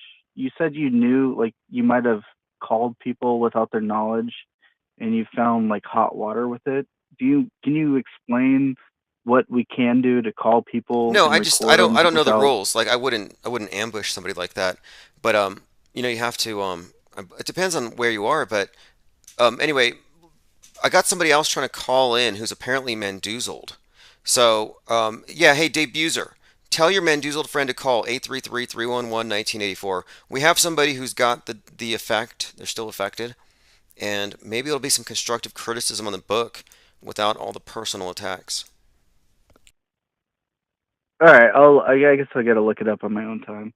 But I've just because I was curious about calling like CVS's and other like DA offices and get like recording the conversations. But you said you Oh, looked you know into who did it that? I and would the say, look, legality. check out the channel Tim Truth. No, I used to call newsrooms. I used to. I still could, but I want to wait until I'm on firmer ground because we have a methodology here. But yeah, I think there's a point where the media itself should be examined. Like, we're looking at a news story and we're finding all the available facts, but it's easy to overlook the question of who is providing those facts. So, case in point, after Parkland, you had this blonde girl, looked like she was on pharmaceuticals. She's saying, Nick Cruz was with me during the shooting. So she gave him an alibi. And they ran that story. So then I call various news agencies and I ask them, hey, are you going to free Nick Cruz because he's got an alibi? And nobody gave a damn about the fact of the story. They didn't care. It wasn't a thing. They're just like, oh, we just play whatever they give us. So that kind of showed me that the media is not reliable because it's just a bunch of repeaters. So my bigger picture does involve a lot of scrutinizing of the story and the reporters themselves. Yeah, Tim Truth. I was actually calling Walgreens and stuff like a month or two before he did, looking for community, and I couldn't find it. And then Tim Truth did did an episode where he called looking for community, and I was like, dude, I did that like a month ago, 2 months ago. Yeah, But gotcha journalism, ambush if he, journalism, those are tactics, but my angle now is face to face. There's no reason you can't get face to face. I'm going to be doing some interviews with people in the near future, and I just feel like you can reach people if you're transparent, and infinite plane media doesn't scare people as you would think it would. We're not really that yeah, off that, base. We're that's just why I'm trying to get on Jaronism. Get on it's like a Thursday show. It'll be a good not a publicity stunt, but publicity because he gets like 5,000 views every episode, so it's pretty good right. Well, footage. it might be interesting. I mean, yeah. I mean, if you think it would be interesting, I'll go on there. But my objective for this week or this weekend and maybe the next week is to really just deal with the Mandela effect honestly. And if Brian Stavely can't address the fact that he lied about a recollection of Timmy being pulled out of the well, then shame on him. Because this has now become the Lie-Della effect. Was that the big one? Was that the big one? Because I honestly can say it wasn't from Lassie though. I honestly remember some childhood remember like I Write it down. Look, remember. write it down. Write it down like it's a eyewitness report, and you'll find that when you try to write it down, you'll run out of words. You don't have a lot of descriptions for what you actually saw. And this is true for all the effects. No, They're I think it's super the shallow. Simpsons episode Yeah, or it likely something. is, but you It can't even it was remember it. You not don't you it don't was rem, not do you it was remember not it? black Do and you white. remember it being The Simpsons? No, you don't. So you can't even say. It's all conjecture. Anyway, thanks for the call, and I think somebody Mendoza will be calling in shortly. All right, let me go back and let's go ahead and see. I think we're at the part where he melts down a little bit. I'm going to play 30 seconds of this review of my ebook reading. In the damage to the back of my car fixing itself, the mats on the floor changing, all these personal things I have. Mm-hmm. So I have no doubt. So I look at you, you're just ignorant and in darkness. Yeah. No truth about you. None. I'm ignorant and in darkness. Mephistopheles, Infinite Plane Radio. Hey, what's up, caller? Are you Mandela affected? Yeah. Okay, what's the main one that has you?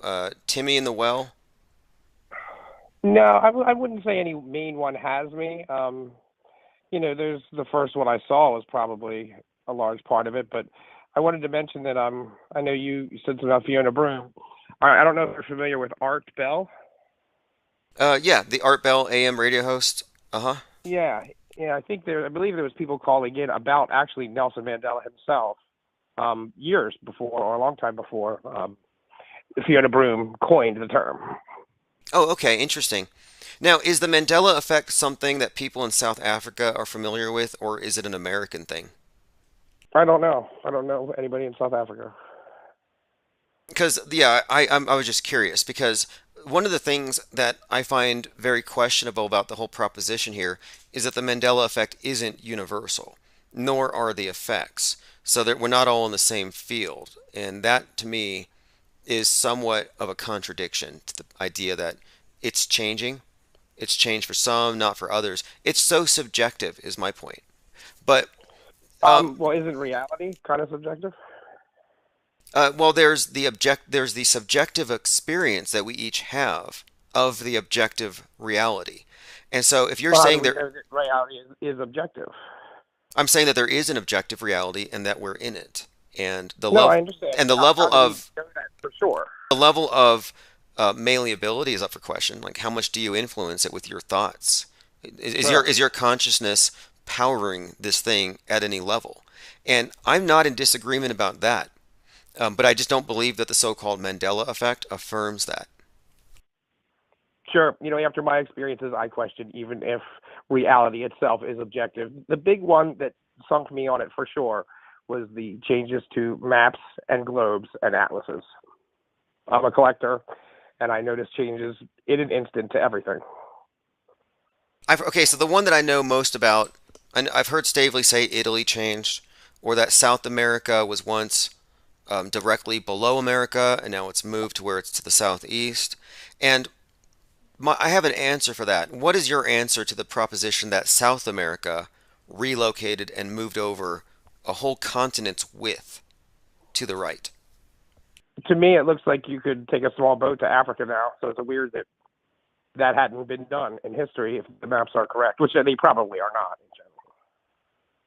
Right. Well, I mean, I looked at this one with the map thing, and I remember thinking, when I was a kid, I played Risk with my siblings at my grandparents' house when we get dropped off there.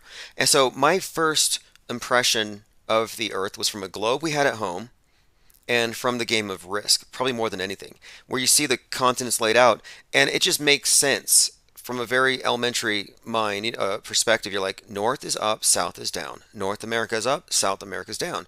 And then it's affirmed by the games and stylistic representations of the maps and cartoons. So I can see why a child might assume South America is right below North America because they didn't call it Southeast America. But is that a Mandela effect, or is that an adult recognizing that they've been wrong their entire life and just not understanding that they never actually got the updated information? And that's what I think. I think that there are bits of cognitive dissonance that we have every day because what is doesn't match what we thought we knew. But again, I don't think that this is an example of a supernatural effect. I think it's more about the memory and our recollections. Sure. And I think there needs to be a differentiation. It is, I think, a Mandela effect. Now, whether the cause is up for discussion. Everybody agrees that was a Mandela effect, but is it because of memory or some other reason or a supernatural change? That's kind of the question mark. Sure. Yeah, that would be like this. What is the source of the so-called Mandela effect? What is the source if it is real? Now here's an example. I've been told that Jesus now hanged on a tree, not on a cross. So if you accept that one, then how come all of the crucifixes around the necks of all the believers, all the Catholics, how come those have not changed into trees? How come there's not a tree on top of the church nearby? Why is it still a cross if the Bible Well, I changed? mean, that's like a the argument of founder effect in evolution. I don't know why one change would precipitate another if you're just discussing something supernaturally changing. Well, I'm just saying, if the Bible changed, then when did it just change recently? So Well, was there'd it? have to be a lot more lesbians because they talk about women grinding together now and men laying together. The Bible does. See, well, I never read the Bible A to Z, so I'm not an authority on it. So when somebody asks me, "Do you remember the lion and the lamb or the wolf and the lamb?" I couldn't really cite you the verse, but I do Yeah, know. I don't know that one, but there's Well, other ones that are. you can find though this imagery of the lion and the lamb that's used frequently throughout, in a few different areas, and you see it in murals and stuff. But they say that the Bible verse about the lion laying down with the wolf was once a lion instead The of a lion wolf. and the But lamb. Yeah. but my point is, are the people who are claiming that they know these things to be true, that these things actually changed, are they going off of memory from having read those verses, or are they going off of common perceptions of it, or maybe even? Well, I think it depends on the individual, right? Like I noticed things changing weeks before I even found out that there was a thing called the Mandela effect. I freaked out, had a near mental breakdown because reality is supposed to be something different than I was observing. Found many changes. My friends agreed that some of them anyway, that yeah, these things were different.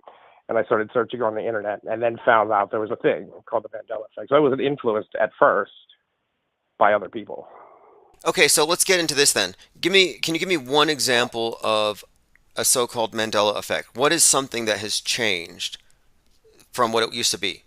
And is there any So residue? when yeah, there's light residue, not as much as I'd like to see because it's kind of something I've been searching for a couple of years.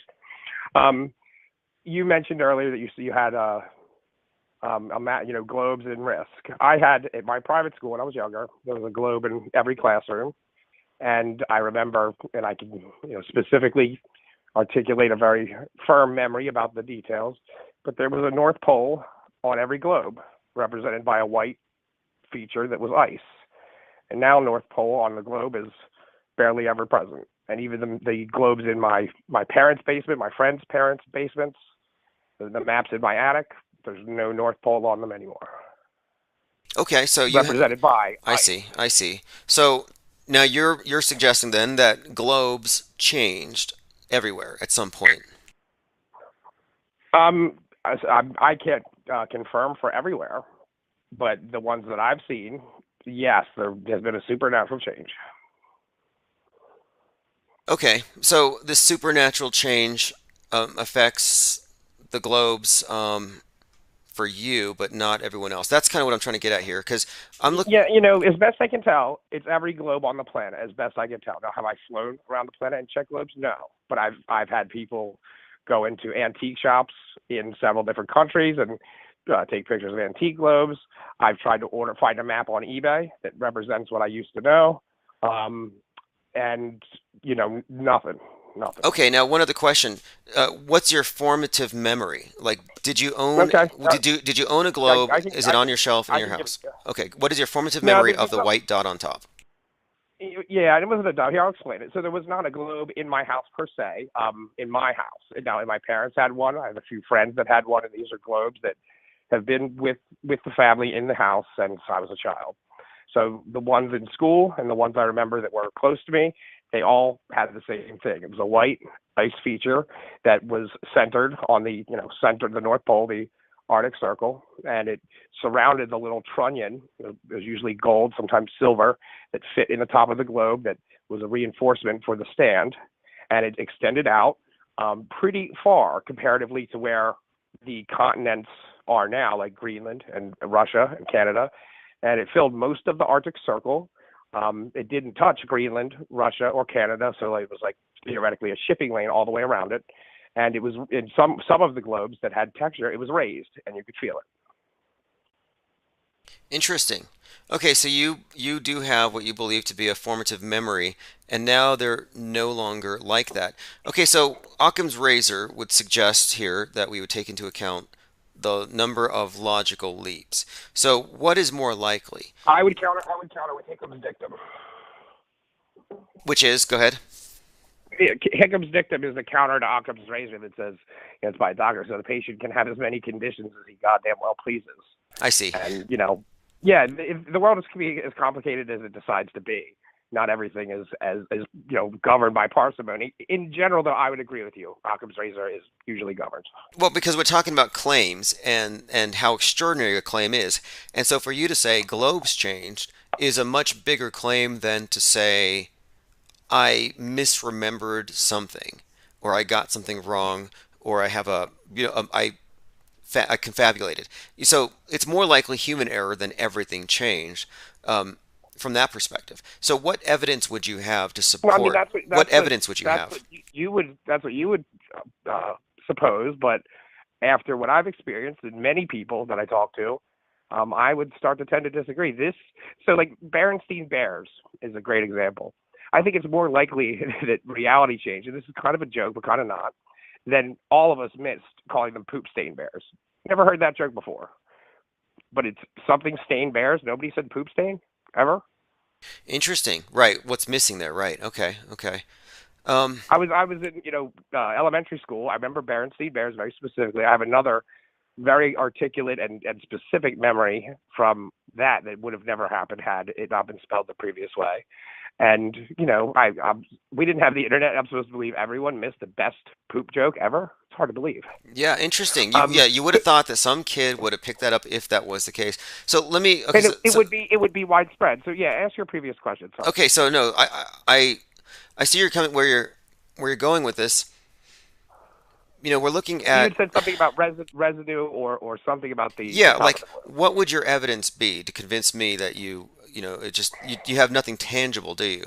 And that's the problem. Yeah, I mean, that's the whole point of the Mandela effect. Essentially, there shouldn't be. If there is, then that kind of calls it into question because, if there was real solid, half the globes are still the old way, then it's just like, hey, it's easier to say that I misremembered or people misremembered if there, is a large body of them that are still the same.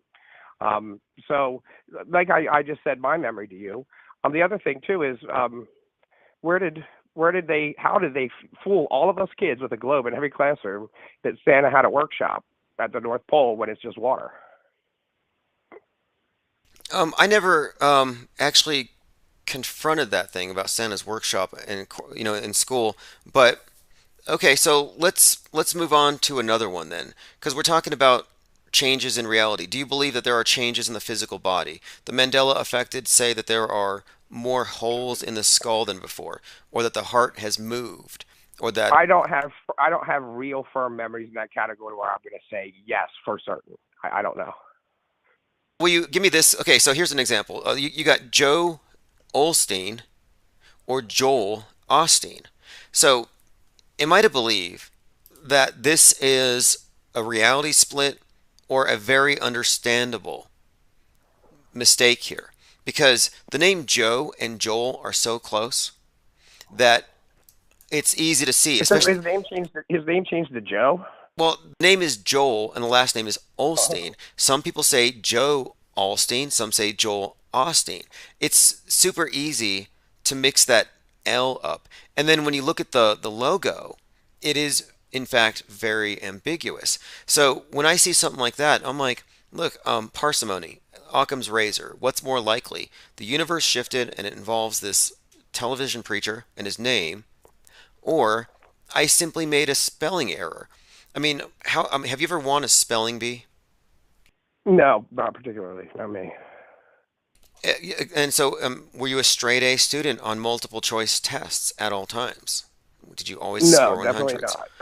Because I think what the Mandela effect doesn't take into account is error and mistakes. So I'm looking at the name Joel Osteen, and when I look at it visually, reading it, it looks like to me it's Joe Olstein, or in this logo it's Joel. But anyway, it's so Speaking of ambiguous. multiple choice, there is a survey that was done in 2016. It was before years before I ever found out about the Mandela effect or experienced anything. I didn't read the survey until 18 or later. It was 25,000 respondents, and there was control questions, and I think it was done as well as any survey for the subject matter could be. And the standard deviation analysis on the results, they indicate some things that are very hard to sidestep as far as something strange is going on. Either multiple choice tests and the statistical analysis used to form them are totally bunk, or people are experiencing something strange. Right. Well, I don't have any evidence, and I go where the evidence is, but I do have evidence for. Well, that would be evidence. I mean, as best you're going to get it, it's a survey of people, and that's what this is about, their memories. Well, it's a survey of, do you have, or have you, are you, I guess, a believer in this misperception? Well, because you do have common misperceptions. You do have things where it didn't really address that. It just says, what do you remember? 1, 2, 3, 4. Do you remember it being this or this? And it didn't really address about what the thing was. And they had a control question at the beginning, trying to think. Okay, Buffy, was it Buffy a Vampire Slayer or Buffy the Vampire Slayer? And they had a few changes to that. Now that, as far as I know, no one's. Okay, well, let me ask you this then. Why is it that the question is it Buffy the or Buffy a? Why is it A or B instead of A, B, or I don't wait? No, listen. But why isn't it A, B, or I have no clue? Because one of the things that they don't do is they don't ever take into account that sometimes we just don't know. I got it wrong. I think that was always allowed with D. You always could say, I don't have a strong recall for that. Exactly. So I don't have I don't know if it's meatloaf with 2 words or 1, and moreover, I don't care. And with most of these Mandela effects, I purposefully don't memorize the right one because I just don't care. And I think that's the problem with the bigger community at large, is they refuse to say, I don't remember. Exactly. I don't remember a lot.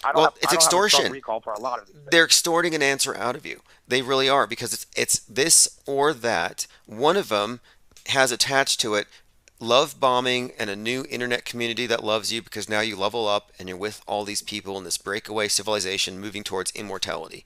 Or you're one of the NPC scumbag zombies that gets yelled at by Brian Stavely. So there is a bit of an extortion there. There's some pressure. It's, am I going to be accepted or rejected? And that's the dynamic of the interrogator. And I think that is used against people who are insecure, looking for answers, looking for whatever. And nobody wants to be the one that the preacher points at and calls a scumbag, a deceiver, somebody embodying the adversarial spirit. And that's me.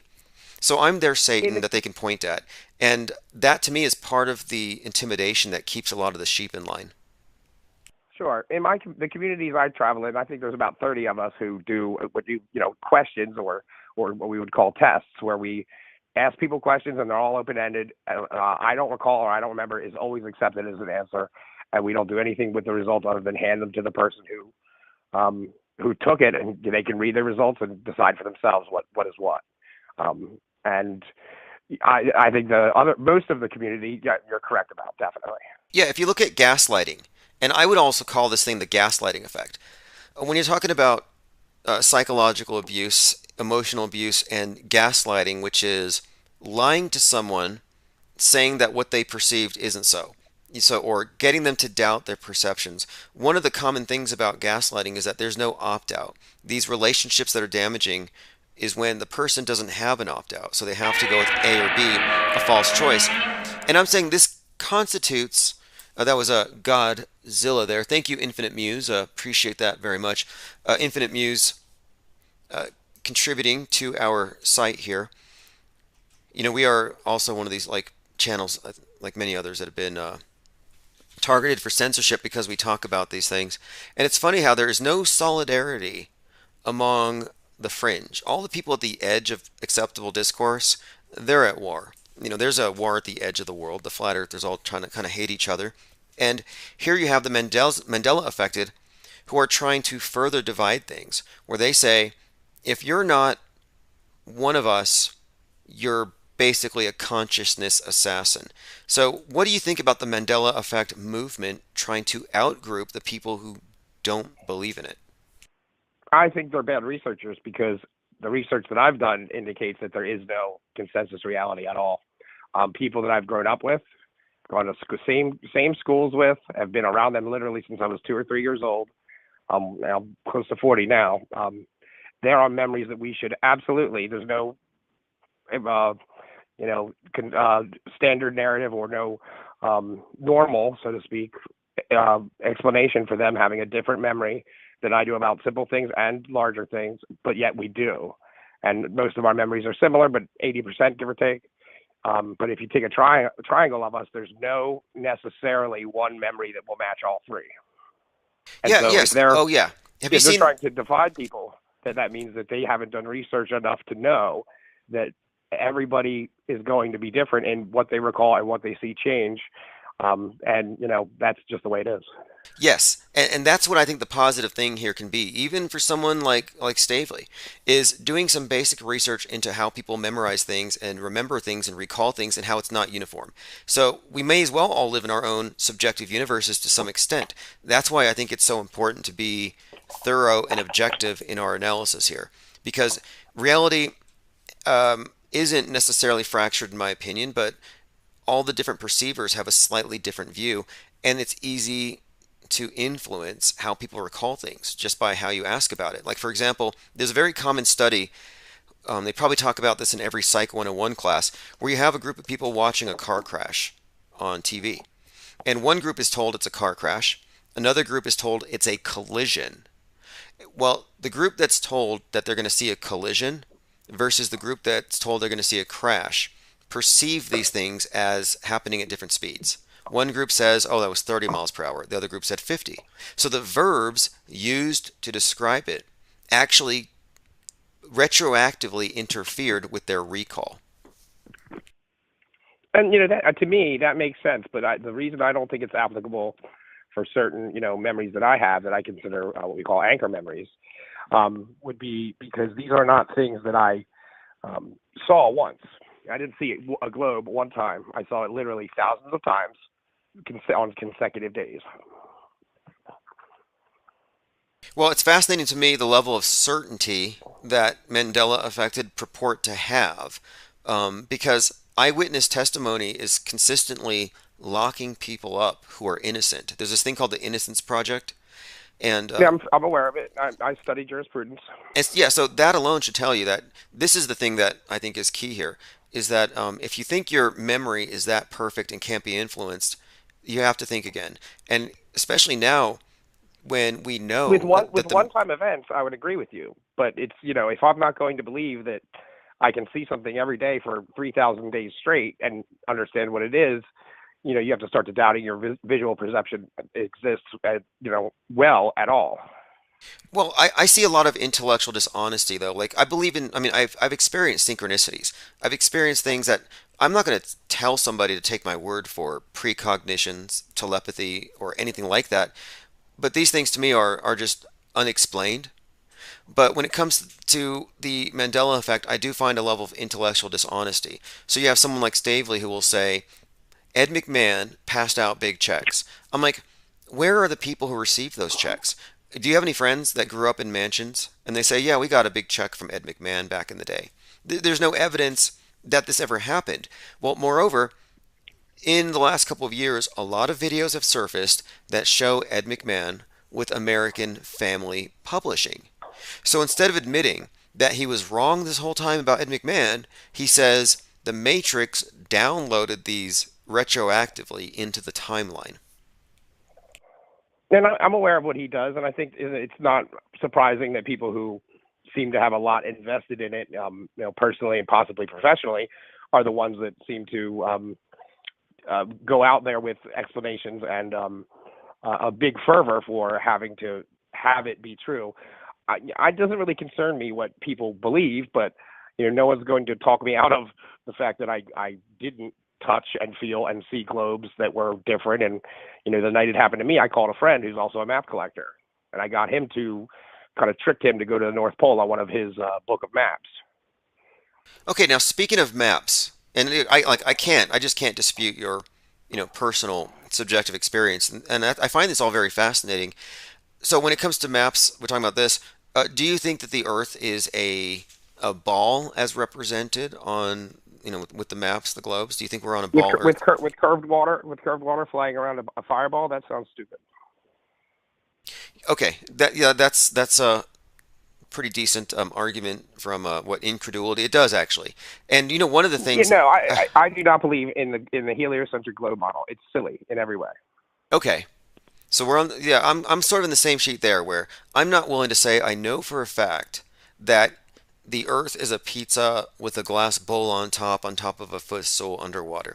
I can't say that, but I do know that I don't have enough information either to conclude that it's a big water ball flying around a sun, and that there is no up and down and everything is relative and falling through infinite space. No, I don't have enough information to conclude that. So I'm not rushing to conclusions. I don't have certainty about the globe. And I would contend, too, the people that do have a lot of faith. It's faith-based, not evidence-based. So in many ways, I would say that the globe thing requires a bit of, a subjective leap of faith, much like the Mandela effect. It's canceled out by evidence. I think that for people who haven't experienced the change that they are certain about, it requires a lot of faith. After your world is upended, nobody in my position wants to have it happen to them. It has only brought me pain and suffering. It hasn't made anything better for me. And I don't say that I wish it didn't happen, because I'm strong enough to deal with reality, but it did happen, and it's not like something I wanted to run across. But could I ask you a question about the globe model, if you would? Sure. So this is something I haven't seen many people address, and I'm going to kind of answer it. Just tell me that this makes sense instead of asking you to answer it. So what I've said recently, and I've come across this as kind of a hole in their observations. So if you have let's say a person in South America, and let's say everything lines up where a person on the edge of Africa can also see, they're both at night looking at the moon, and they're on the equator. To look at the moon, they would both be looking north, and if they're both looking straight north, to look at Polaris, they would both be looking north, and if they're both looking straight north, those azimuths would never converge. Does that sound correct, at least according to their model? Their lines of vision would never converge because they're both, in line with each other, looking north. I would have to see it to know exactly what you're referring to here. But if you just imagined a globe, that's what I imagined on. And I think you'll be able to figure it out without doing some study. But you look at the globe; they're both looking straight up, which is straight north, to see Polaris. They're not looking to the left; they're not looking to the right, because they wouldn't. They would look straight north, the North Star. That right there proves that they're not looking at the same direction, and kind of debunks the globe. Interesting. I'd like to see that modeled out. I kind of think I know where you're going with this.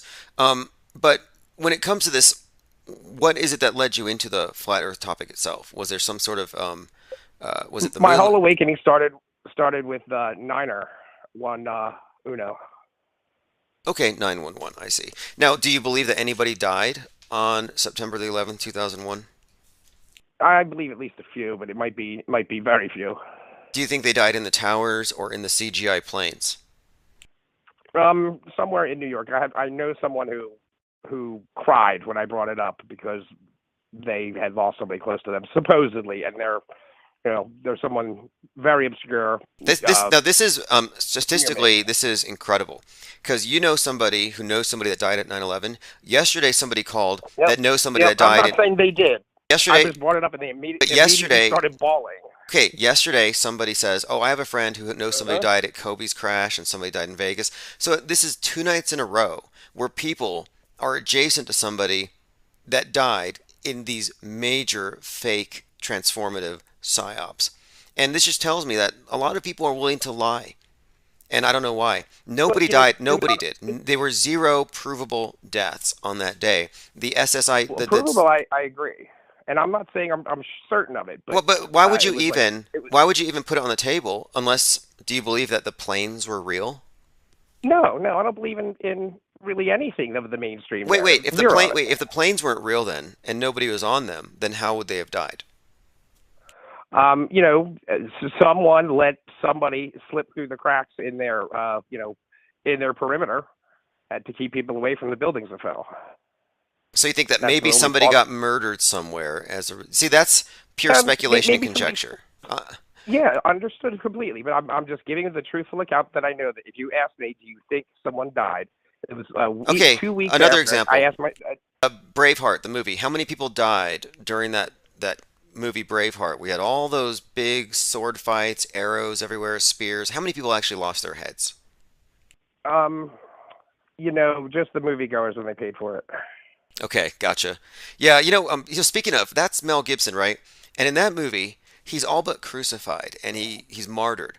And then you look at the other movie he did, Passion of the Christ. Then you look at Mad Max, where he's got the stick across his back and he has the last gallon of fuel, on the sticks at the side. Like his fuel is going to save the world, like the blood of Christ is going to save the world. That man is constantly typecasting himself as some kind of Jesus. Talking about Mel Gibson. A common theme with a lot of these things. But again, my point being, 9/11 was a movie on the scale of Braveheart. That's what I'm saying. Can I ask? Do you think the buildings fell? And I think there was buildings there, and now there's not because I've seen them personally. Sure. Yeah, I say we had a controlled demolition disguised as a terrorist attack. It's as simple as that. I agree with you 100%. But my thinking is the reason there's an old lady next to me in one of the offices I rent, and she was a psychiatrist and a very nice woman. Had hobbies that were, on the up and up. Was a writer. And I asked her about 9/11 before I knew it was a psyop, and she broke down crying immediately because apparently she at least thought that she lost someone close to her. That's the only reason I said that. It's not like I know any more than that. Yeah, I kind of find that. Look, I mean, what was her name? What was her first name? Kathleen. Okay, just checking. Because your friend Kathleen might have been traumatized by the media. She wasn't a friend.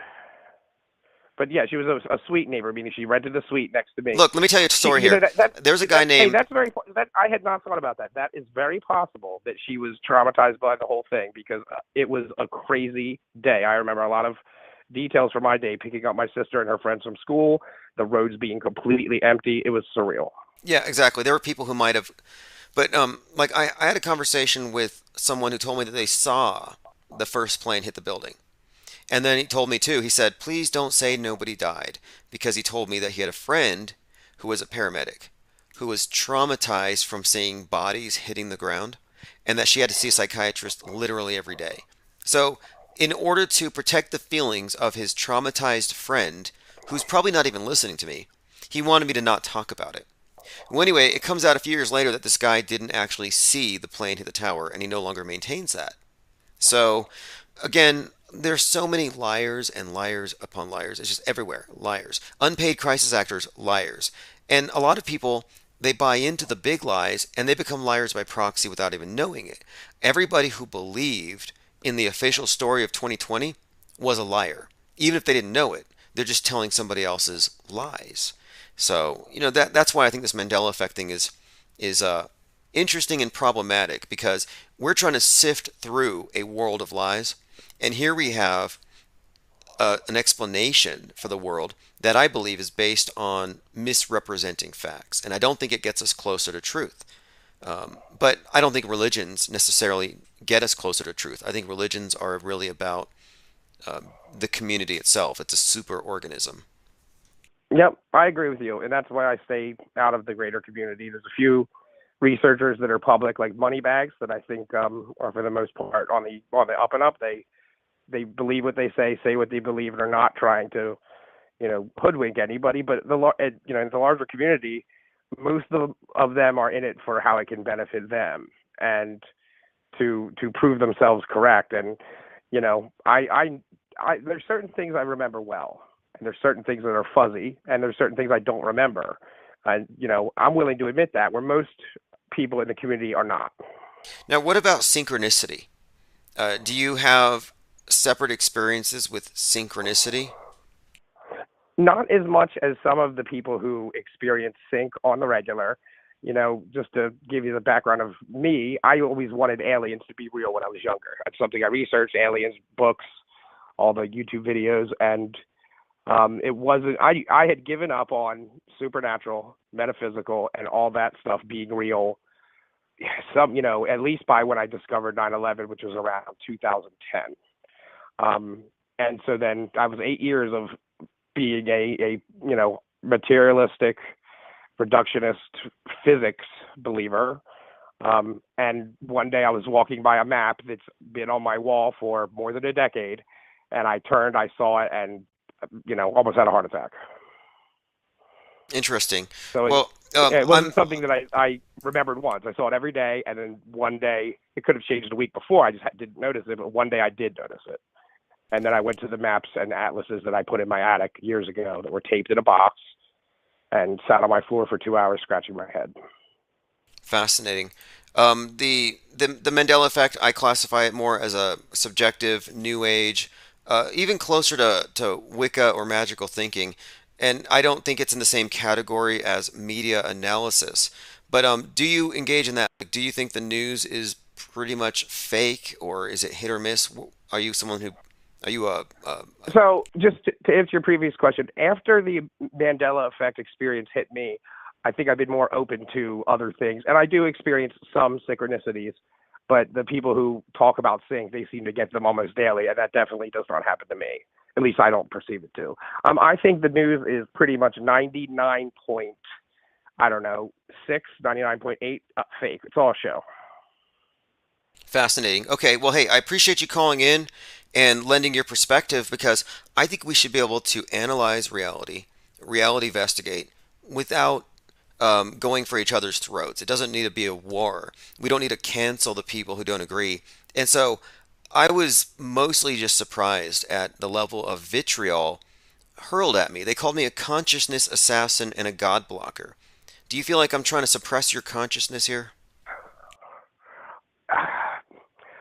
The name calling doesn't do anybody any good. Calling, taking whatever the Mandela effect is and turning it into other words that say that people are hoodwinked. Some people are definitely hoodwinked, and I've seen them be hoodwinked. But it's just going to get worse if people continue on both sides to do that. And I think that the Mandela effect community, by and large, is the worst offender. Can I offer you one more thought about how I think possibly subjective reality operates? Yeah, based please. On the research? Yeah, please do. So the way that it seems to me to be working, and I don't have anything other than just analysis and groups of data that are hard to present to say, to tell you, is that everybody more or less has subjective experiences, and one person could see something, other person sees something different, and then there is groups that are I can't define who sees what, but there are groups of these experiences we don't see. When you're doing for Mandela himself, I don't have a strong recall for that, but there wasn't 40 different memories. There was basically 2, and they were pretty consistent in their details. So let's say we have a group of 2 memories. It seems to me that whenever those are required to converge, that the reality picks one and retrocausally makes history match it.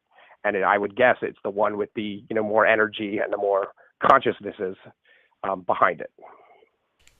Interesting.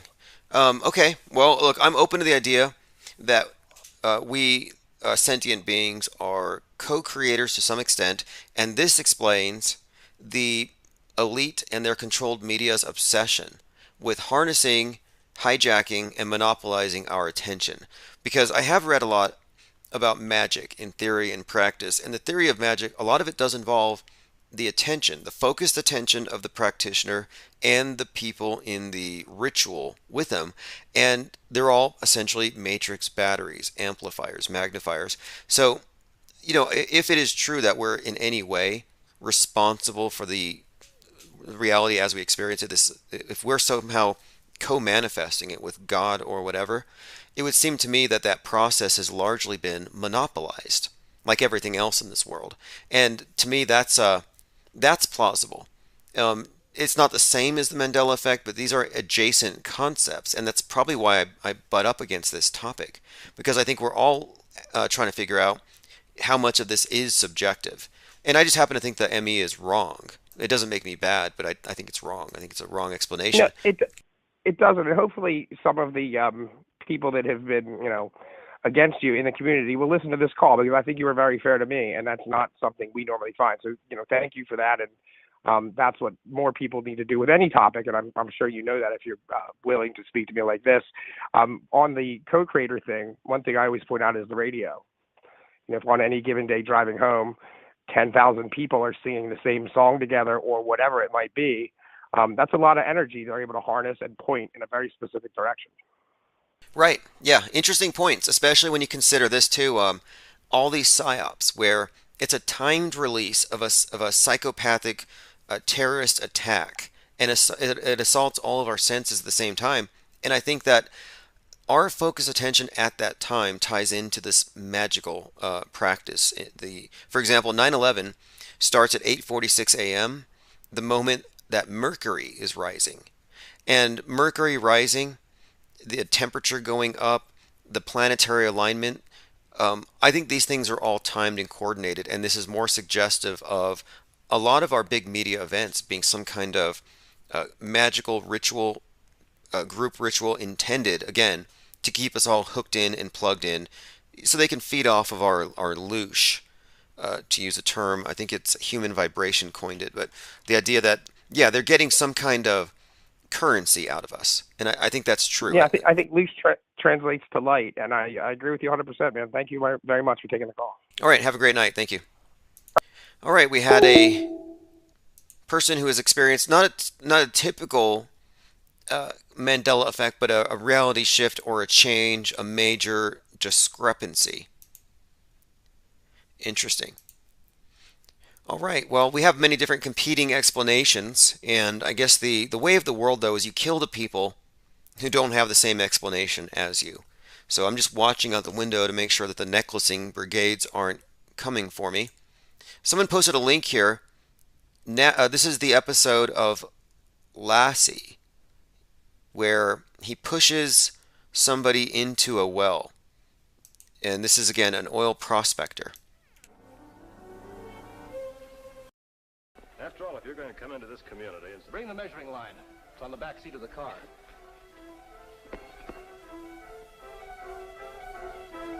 So what happens is Timmy confronts them, and his dog, Lassie, knocks the guy into the hole.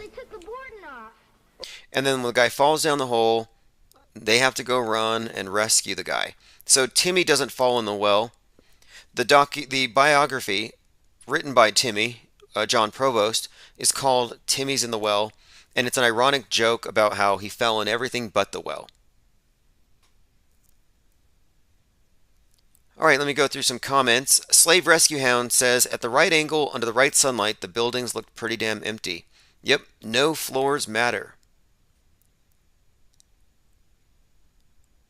No floors matter.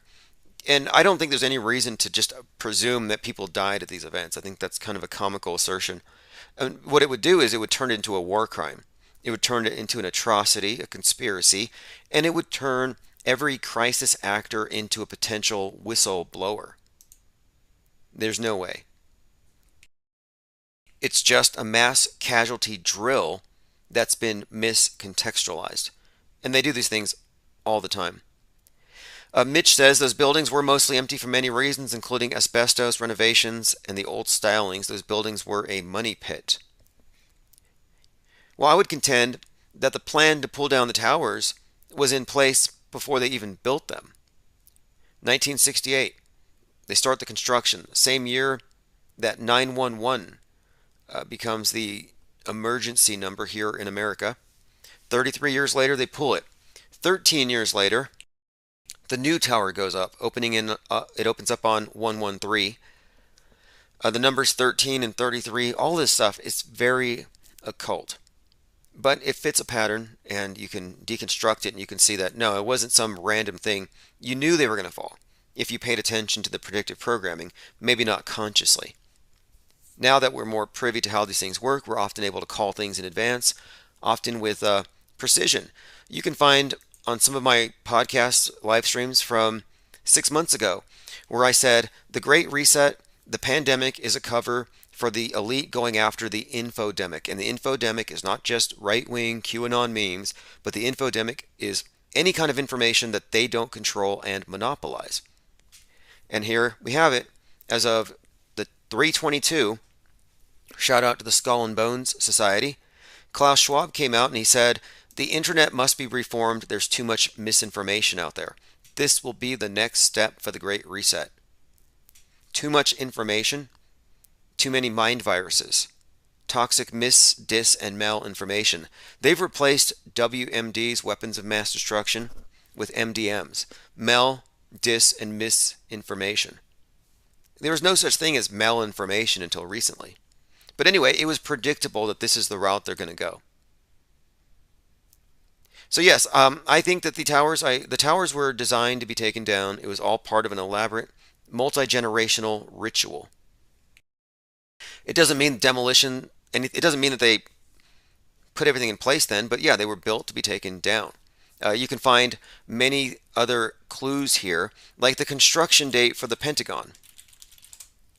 And to say that this isn't so, that these are just coincidences, puts you in the realm of coincidence theorists at this point. The Pentagon's construction started on 9/11, 1941. Why 9/11? It's because 9/11 is very significant on their calendar. It's the new year on the Coptic calendar. Let me show you something here too. Because the New Year date, as you know, it's all based on the dog star Sirius. That's what the whole thing is. On New Year's Eve with the ball dropping, you're actually paying homage to the dog star Sirius, which is the god of the Masons, etc. Well, 1 year prior to 9/11, another New Year date, and look, the other New Year date, Sirius rising, you know, they always mark it, the Egyptian New Year. All the New Years are based around Sirius, is my point. Sirius, the dog star. So here's Bill Clinton on September the 11th, the year 2000. He says, Sirius is beautiful. And he's hugging a dog named Sirius. 1 year later, this is Sirius the dog that died on 9/11. Supposedly, if you believe the story. But anyway, the more you dig into it, the more you find that this date has occult significance. There's significance to all these different facets to this ritual, and it becomes even more clear in hindsight when you find out how many other psyops are symbolically and ritually connected to 9/11. Case in point would be Derek Chauvin, George Floyd, Twin Cities. As we enter Gemini, the sign of the twins, at 8:46, 9/11 starts. Well, Floyd and Chauvin are in this operation where they're 9/11ing America. Chauvin kneels on Floyd for 8:46. Floyd is being kneeled on because of a counterfeit, a twin, a copy of a $20 bill. 20 means twin tens. You fold up the 20, you got the burning twin towers on the back. There are so many connections with 9/11 and the Twin Cities George Floyd event, and it continues. There are many, many more threads we could go into.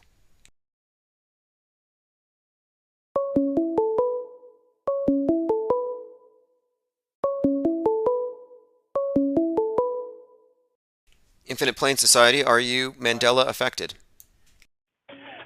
No. No, I'm not. You know, I said you should make your conspiracy blog into a book about Mandela effect. Call one the Berenstein Penguins, and then do a second printing and call it the Berenstein Penguins. I've designed some Bearguins. I can make it happen. So what do you think it is then? Is the Mandela effect some kind of, I don't know, is it some kind of psyop in your view, or is it a misconception? You know what, man? I looked for that Timmy Geico commercial, and I thought I found it, and it was a GE commercial. The people who wrote Lassie are very big on their royalties. You know, it was on Nickelodeon for like 20 years. So that was basically the family's bread and butter. I told you that one of my calls about Happy Birthday to You, right? It was a free song for the longest time, and you never hear it on television anymore. Because when the songwriter died, his kids were like, our dad wrote or our grandpa wrote the biggest song in the history of the world that everybody sings once a year for everybody. If it's ever on television, we want like, 50 grand or whatever.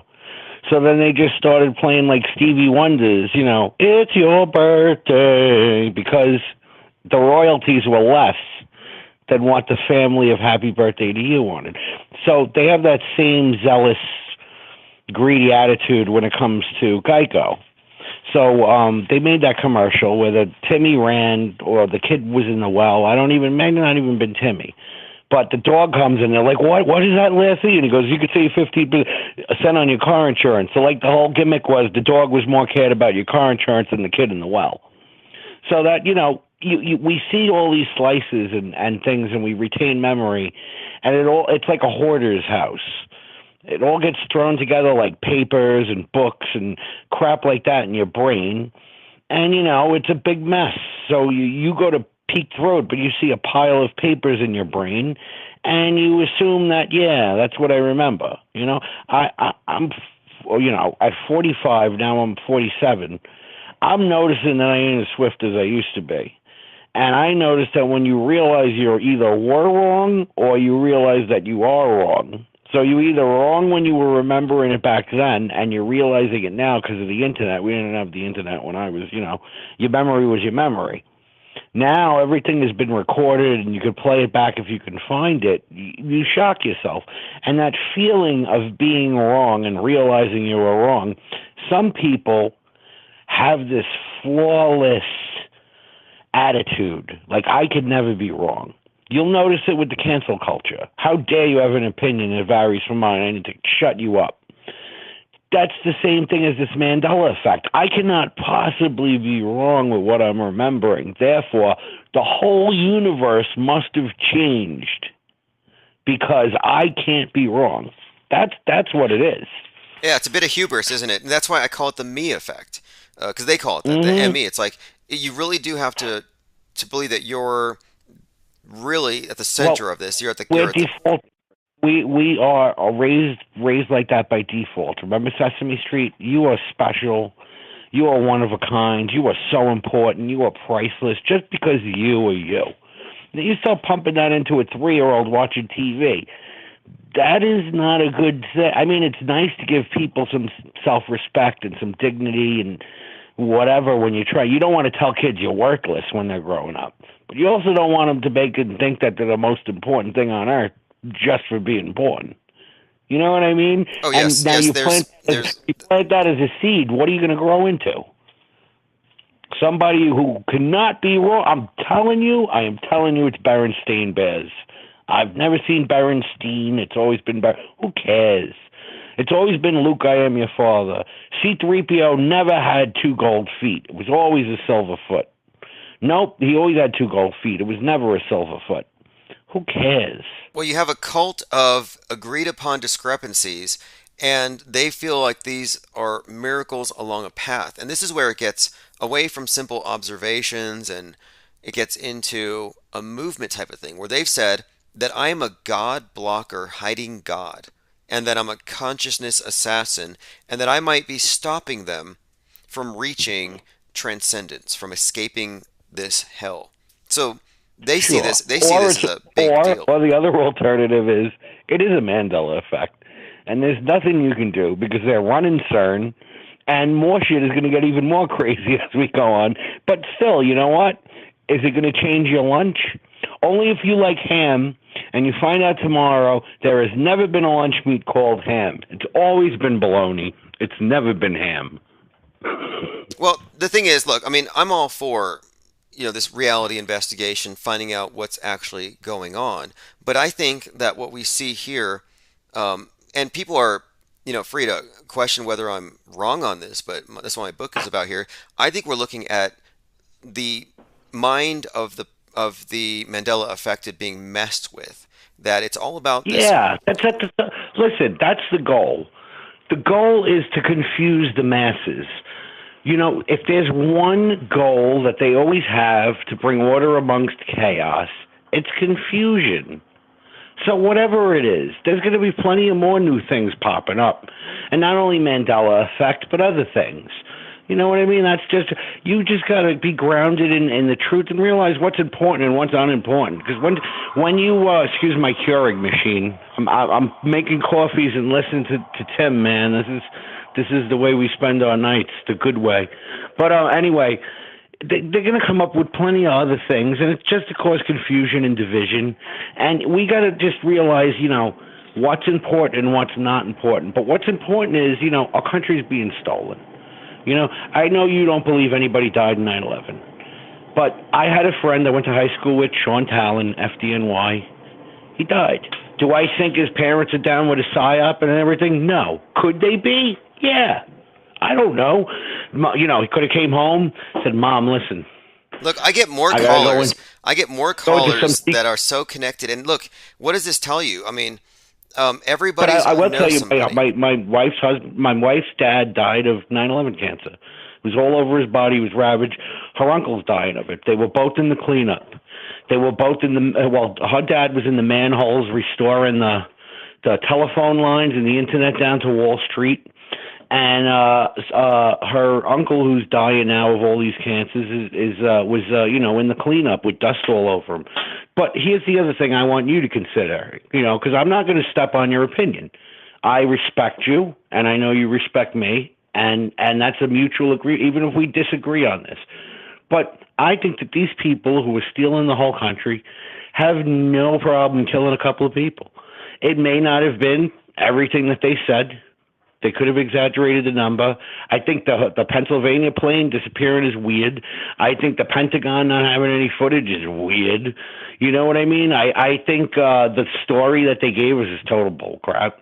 I think there was Real Player. Do you remember how big Real Player was in the 90s? What is that? Real Player was like a video player for the web, but it was really designed for like telephone modems. So you could listen to radio stations on Real Player. It was REAL Player, and it came in like a blue window that AOL used to tell you to download it. So it was a thing that, you know, you could, it was basically like a video browser before YouTube. And you could go to street cameras. You could go to like the Lincoln Tunnel camera from the Department of Traffic. And you could go to the camera that's on top of the Empire State Building. And when you watch the news and they're like, look at this beautiful sunset, they were using like the Real Player camera feed in the 90s. It was basically somebody who made a browser for video links and put it into English words. So it wasn't like a web address. It was like, this is the Lincoln Tunnel. And this is, you know what I mean? And you would click on that. So anyway, on 9/11, I was into the Real Player. I used to say, like before we went to Manhattan, me and my wife, to eat, let me check the FDR and see the traffic. So I didn't have to wait for traffic on the radio. I put the live camera on. The thing is backed up. Forget that. We're going to take the West Side Highway. You understand what I'm saying? So on 9/11, it went down. And they had the ability that you could go back in time. So if you wanted to go an hour back or 2 hours back, whatever, on 9/11, it was all gone and it never came back. There were hundreds of cameras of the New York City skyline. Everybody in New Jersey and Staten Island used to be on Real Player for views. They'd put a camera on their roof and just point it towards Manhattan. And some people would have, the first projected televisions and things like that. And just as a screensaver, they would put Real Player on with the New York City skyline, and it would make your house look like you had a window overlooking Manhattan. You know what I mean? After 9/11, you couldn't find nothing. But those servers and those feeds were still alive, and if the government wanted to prove the plane was there, they could have got 100 different angles. You got a Staten Island camera, a New Jersey camera, a 34th Street camera, and they could have said, look, you see that little dot in there? That's the plane. That's the plane. Nothing. The other thing that was fishy was they said, if you have any videotape of what happened, you have to give it to the FBI. If you had a video camera, if you were a tourist or whatever, they confiscated all that video. No one has ever got it back. The only videos we see anywhere of anything on 9/11 are either fakes or people who broke the law and did not submit their video footage to the FBI. Technically, if I had a VHS tape that was pointed at 9/11 and I let it out today on the web, I would get arrested because I did not listen to them demanding to have that video footage submitted to them today. It's the same thing as like if you have a 1930 St. Gordon's gold coin. The coin's worth $1 million. But guess what? Roosevelt said you're not allowed to have them and you have to return them. So if you have one in a safe deposit box your grandfather gave you when you die, and you're like, holy crap, I got this coin that's worth $1 million, the minute you go to collect it, the Department of Treasury shows up and says, this is not yours, this is ours. Because you're 90 years ago, your grandfather didn't listen to the President Roosevelt's demand of turning all of these in. How suspicious. They wanted to gather up all the footage. Yeah, there are so many things that raise questions for people, but I don't even think we got clear. I don't think we got clear. We're the land of the. I don't think we got We're clear. the land of the. People should have known something was up. When that happened, basically all your freedom was over, and everyone was in, as the new term is, lockstep with it. And I'll admit, I was in it too, because I was scared. I was panicked.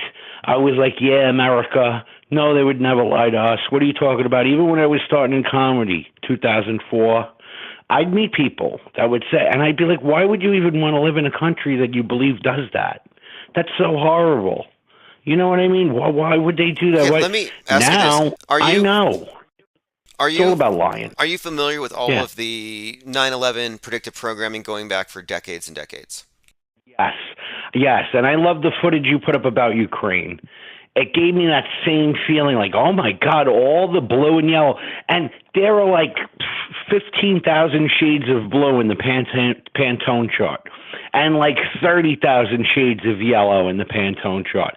And you're going to tell me all the predictive programming had the exact 2 shades of blue and yellow as the Ukraine flag? What are the odds of that? Same hues, exactly. Subconscious manipulation. Pantone chart. People can Google it. But it's a basic standardization of colors, so that everybody can follow a color pattern, just like we have inches and millimeters and things like that. Somebody was smart enough to do it for color.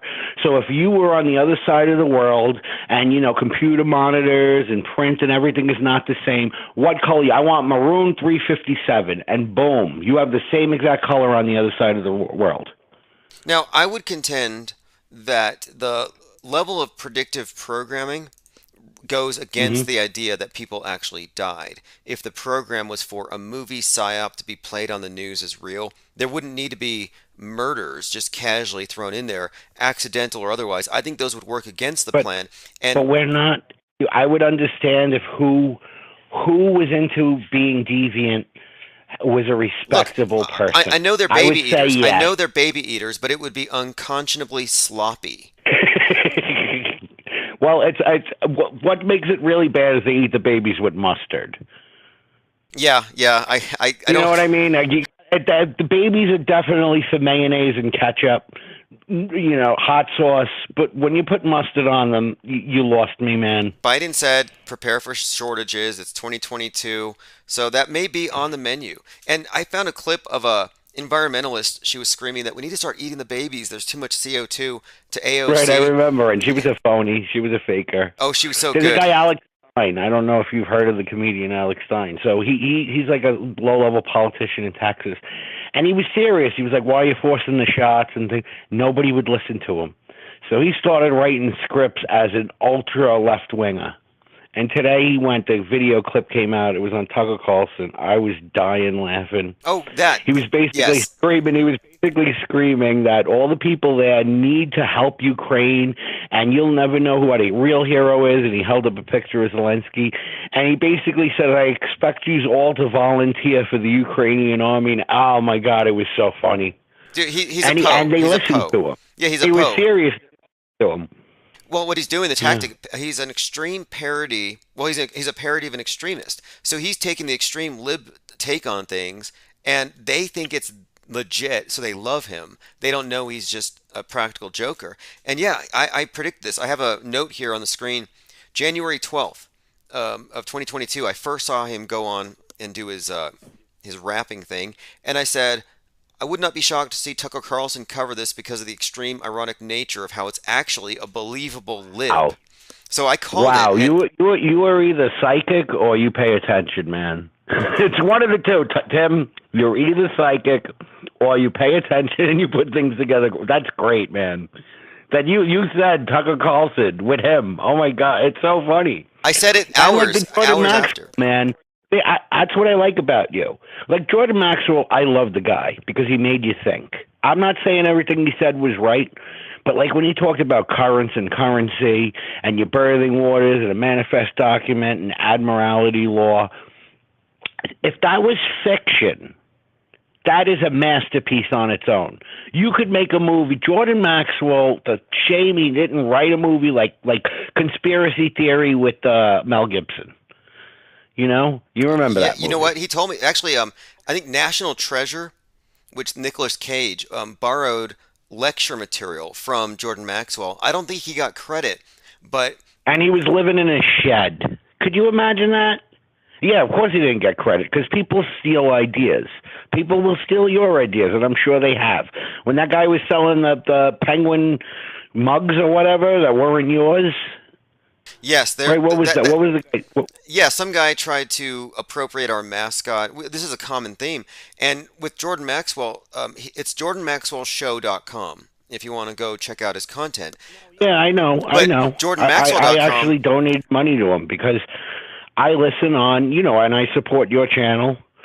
But what I'm trying to say is, to me, if you give me something, but if you play a guitar in a subway station and you're good, and I have $3 in my pocket, I'm throwing it in the guy's case. You know what I mean? The $3 ain't gonna break me. But right. I appreciate Jordan Maxwell. I threw him a couple of bucks because I heard he was living in somebody's, and that is a shame of this country. So then you say, like, if we're loaded with people like that, maybe we deserve to be toppled.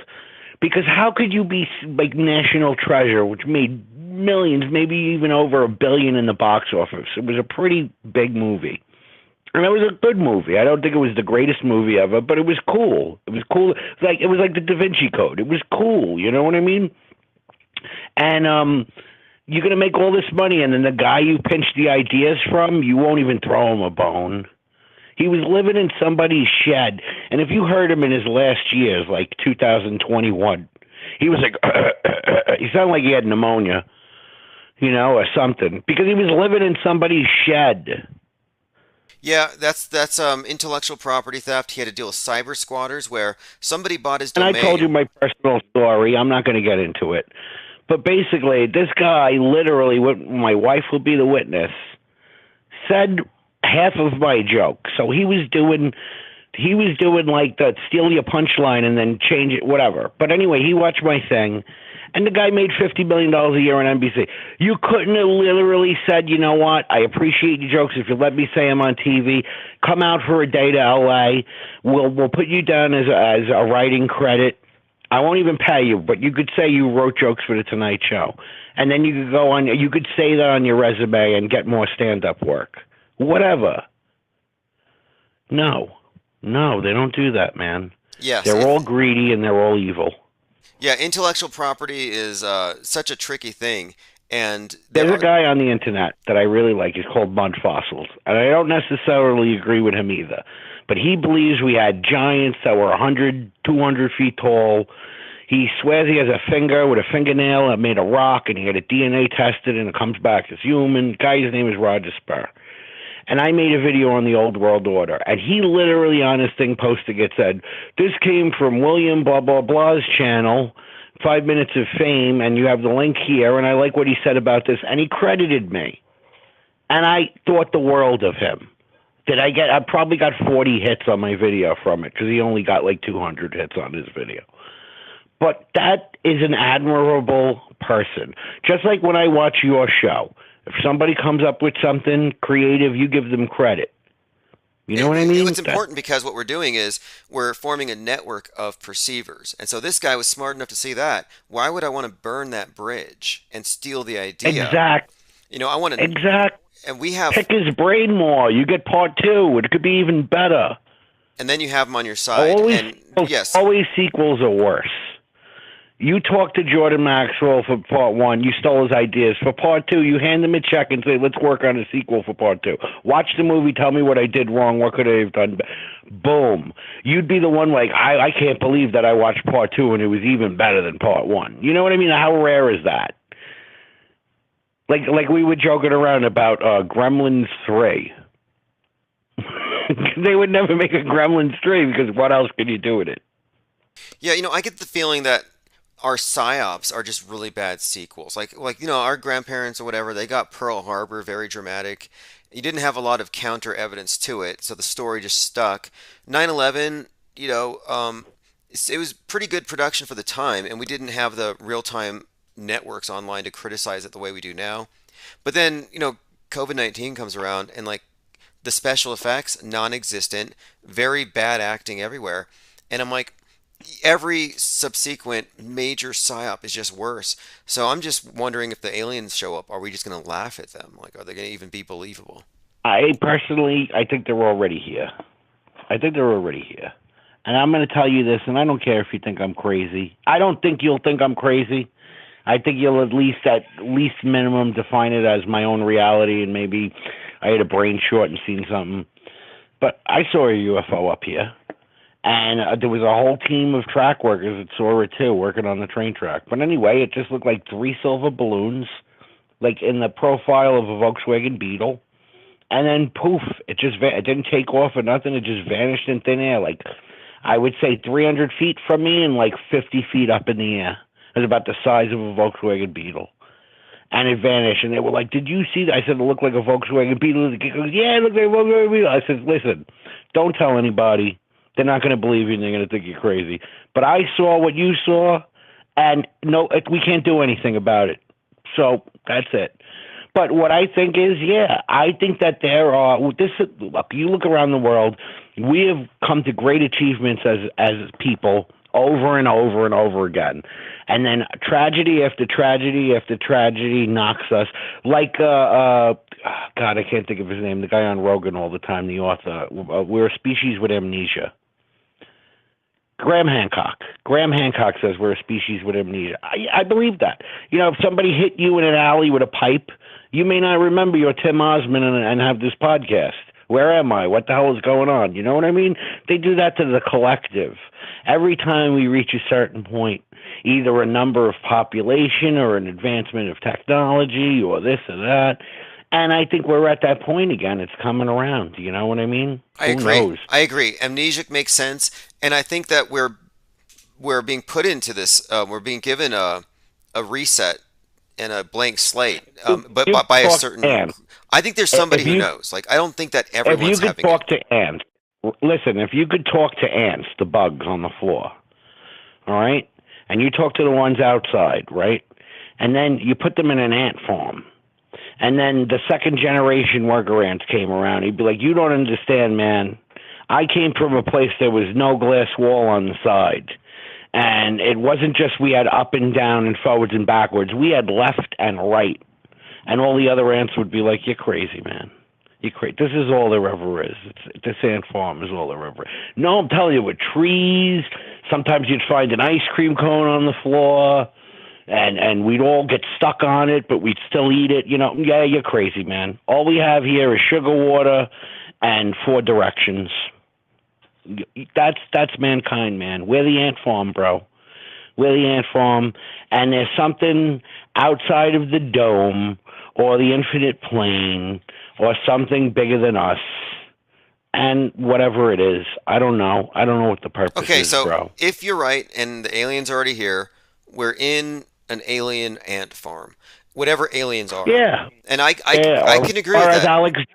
Alex Jones, who I also respect and like. I'm not saying I always agree with him, but I find him very entertaining. Alex Jones, we're in a prison planet. But he says planet. So he's also, like as people would say, he's controlled opposition because he believes we're in a planet. Whatever. The beautiful thing is you're allowed to have what you want in your mind. The people you got to watch out for is people who want you to be a clone of them. I don't want you to, you can't say that. I don't believe that. That's not true. You have to believe in Jesus. You can't possibly believe in Jesus. You this or that, or blah, blah, blah, blah, blah. Where is the individualism, man? We're a nation of individuals. We are not a collective. Yeah, and I think it's important to preserve wrong answers so we have a basis for comparison and we can reverse engineer it and understand why right is right. Because if you're born into a place where the right answers have been pre-selected for you, you don't know why they're right. And to me, that's not as I don't know. It's just Right. not optical. It's a state of ignorance, and I don't like that idea of ignorance is bliss, like in The Village, where the less you know, the better. Just follow the leader, and that's really not me. Oh man, Adrian Brody plays the best nut job.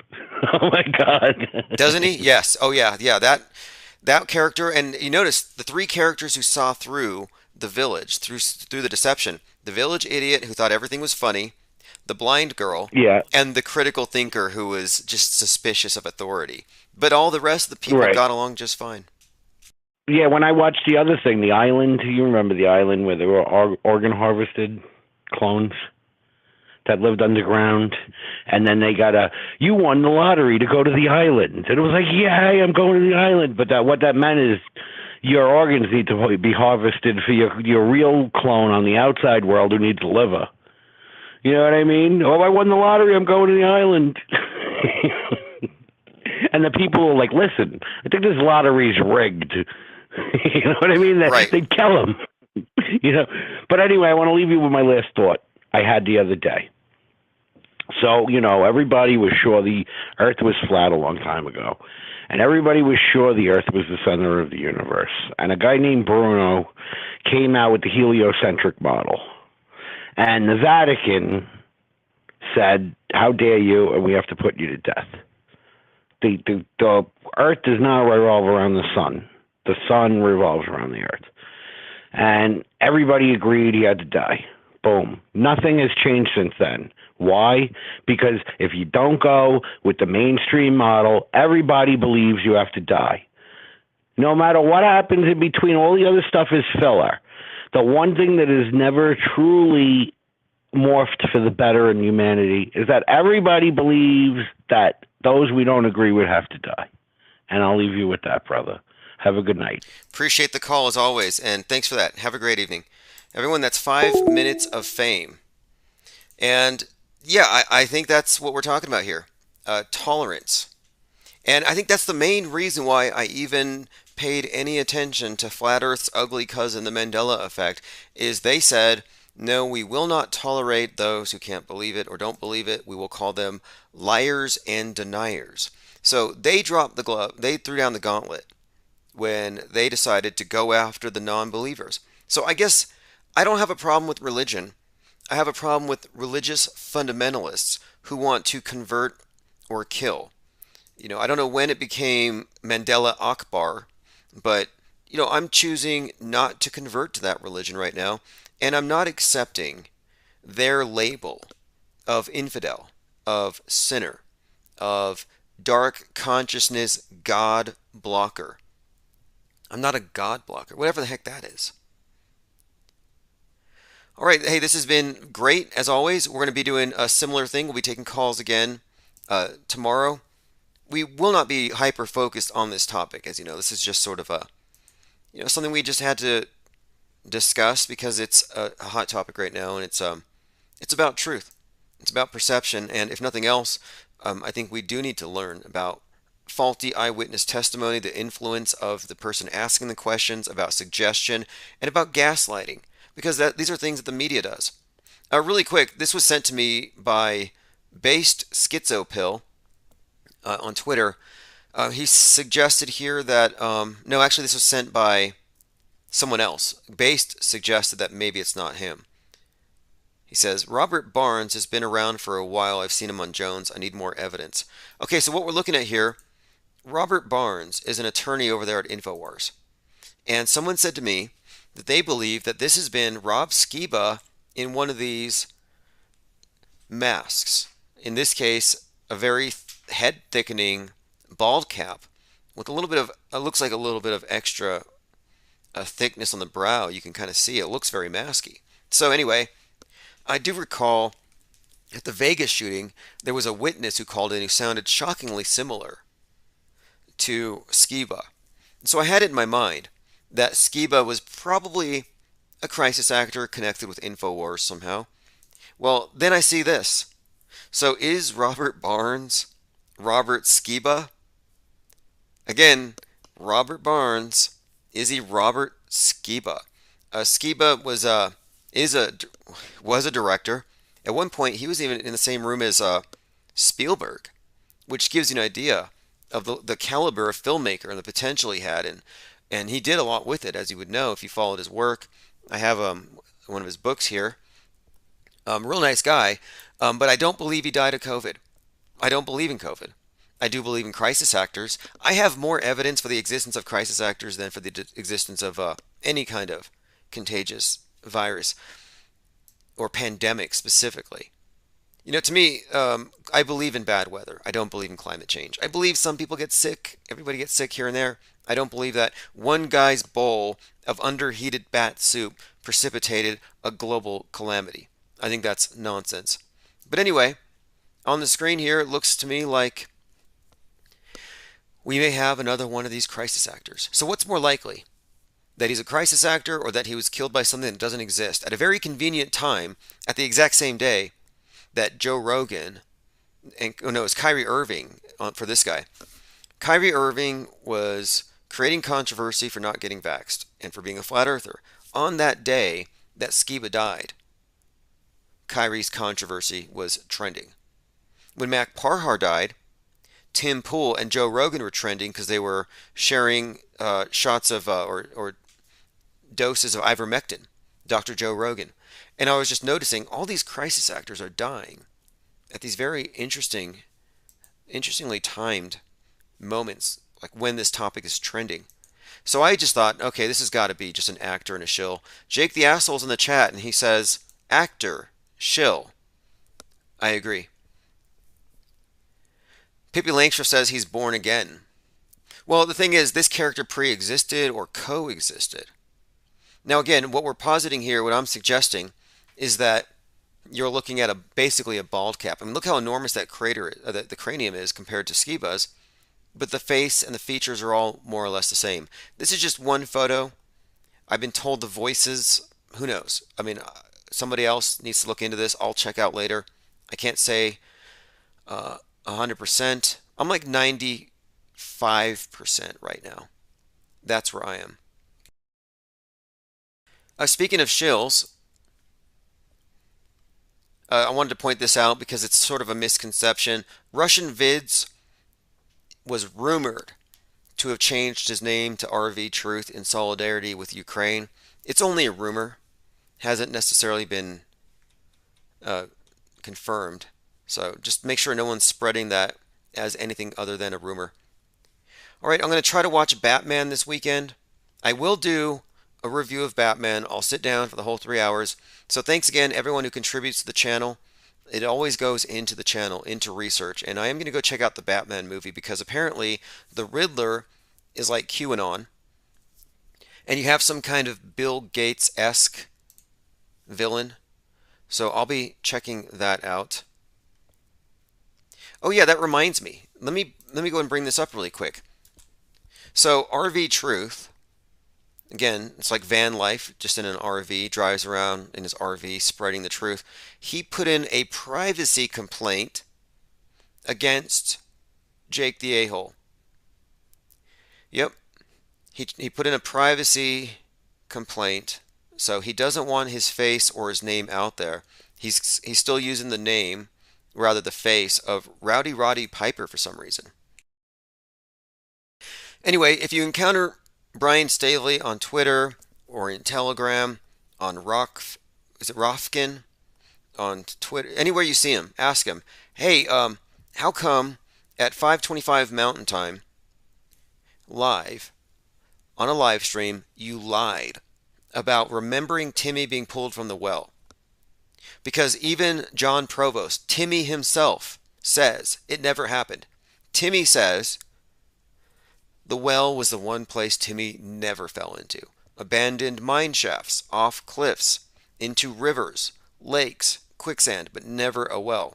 So if John Provost is calling this a misconception and makes, or not even that, if he draws attention to it as being something that never happened, then the only people asserting that he fell into a well are the Mandela psyops. And today, live, Brian Staley said that he actually remembers something that never happened. I mean, that's incredible. It's a miracle. if true, or it's a lie. And so until I get clarification, I'm just going to refer to this thing as the Lie-Della effect. Anyway, thanks for hanging out, everyone. We will be live Infinite Plane Saturday. I'm going to leave the live stream 24/7 on Twitch and on the other platforms, but it will be off YouTube while I archive. Thanks for joining. This is One-Eyed Jack and the Murder Hornets, Mudflood.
overarching explanations that begin with the story, and then you find tidbits that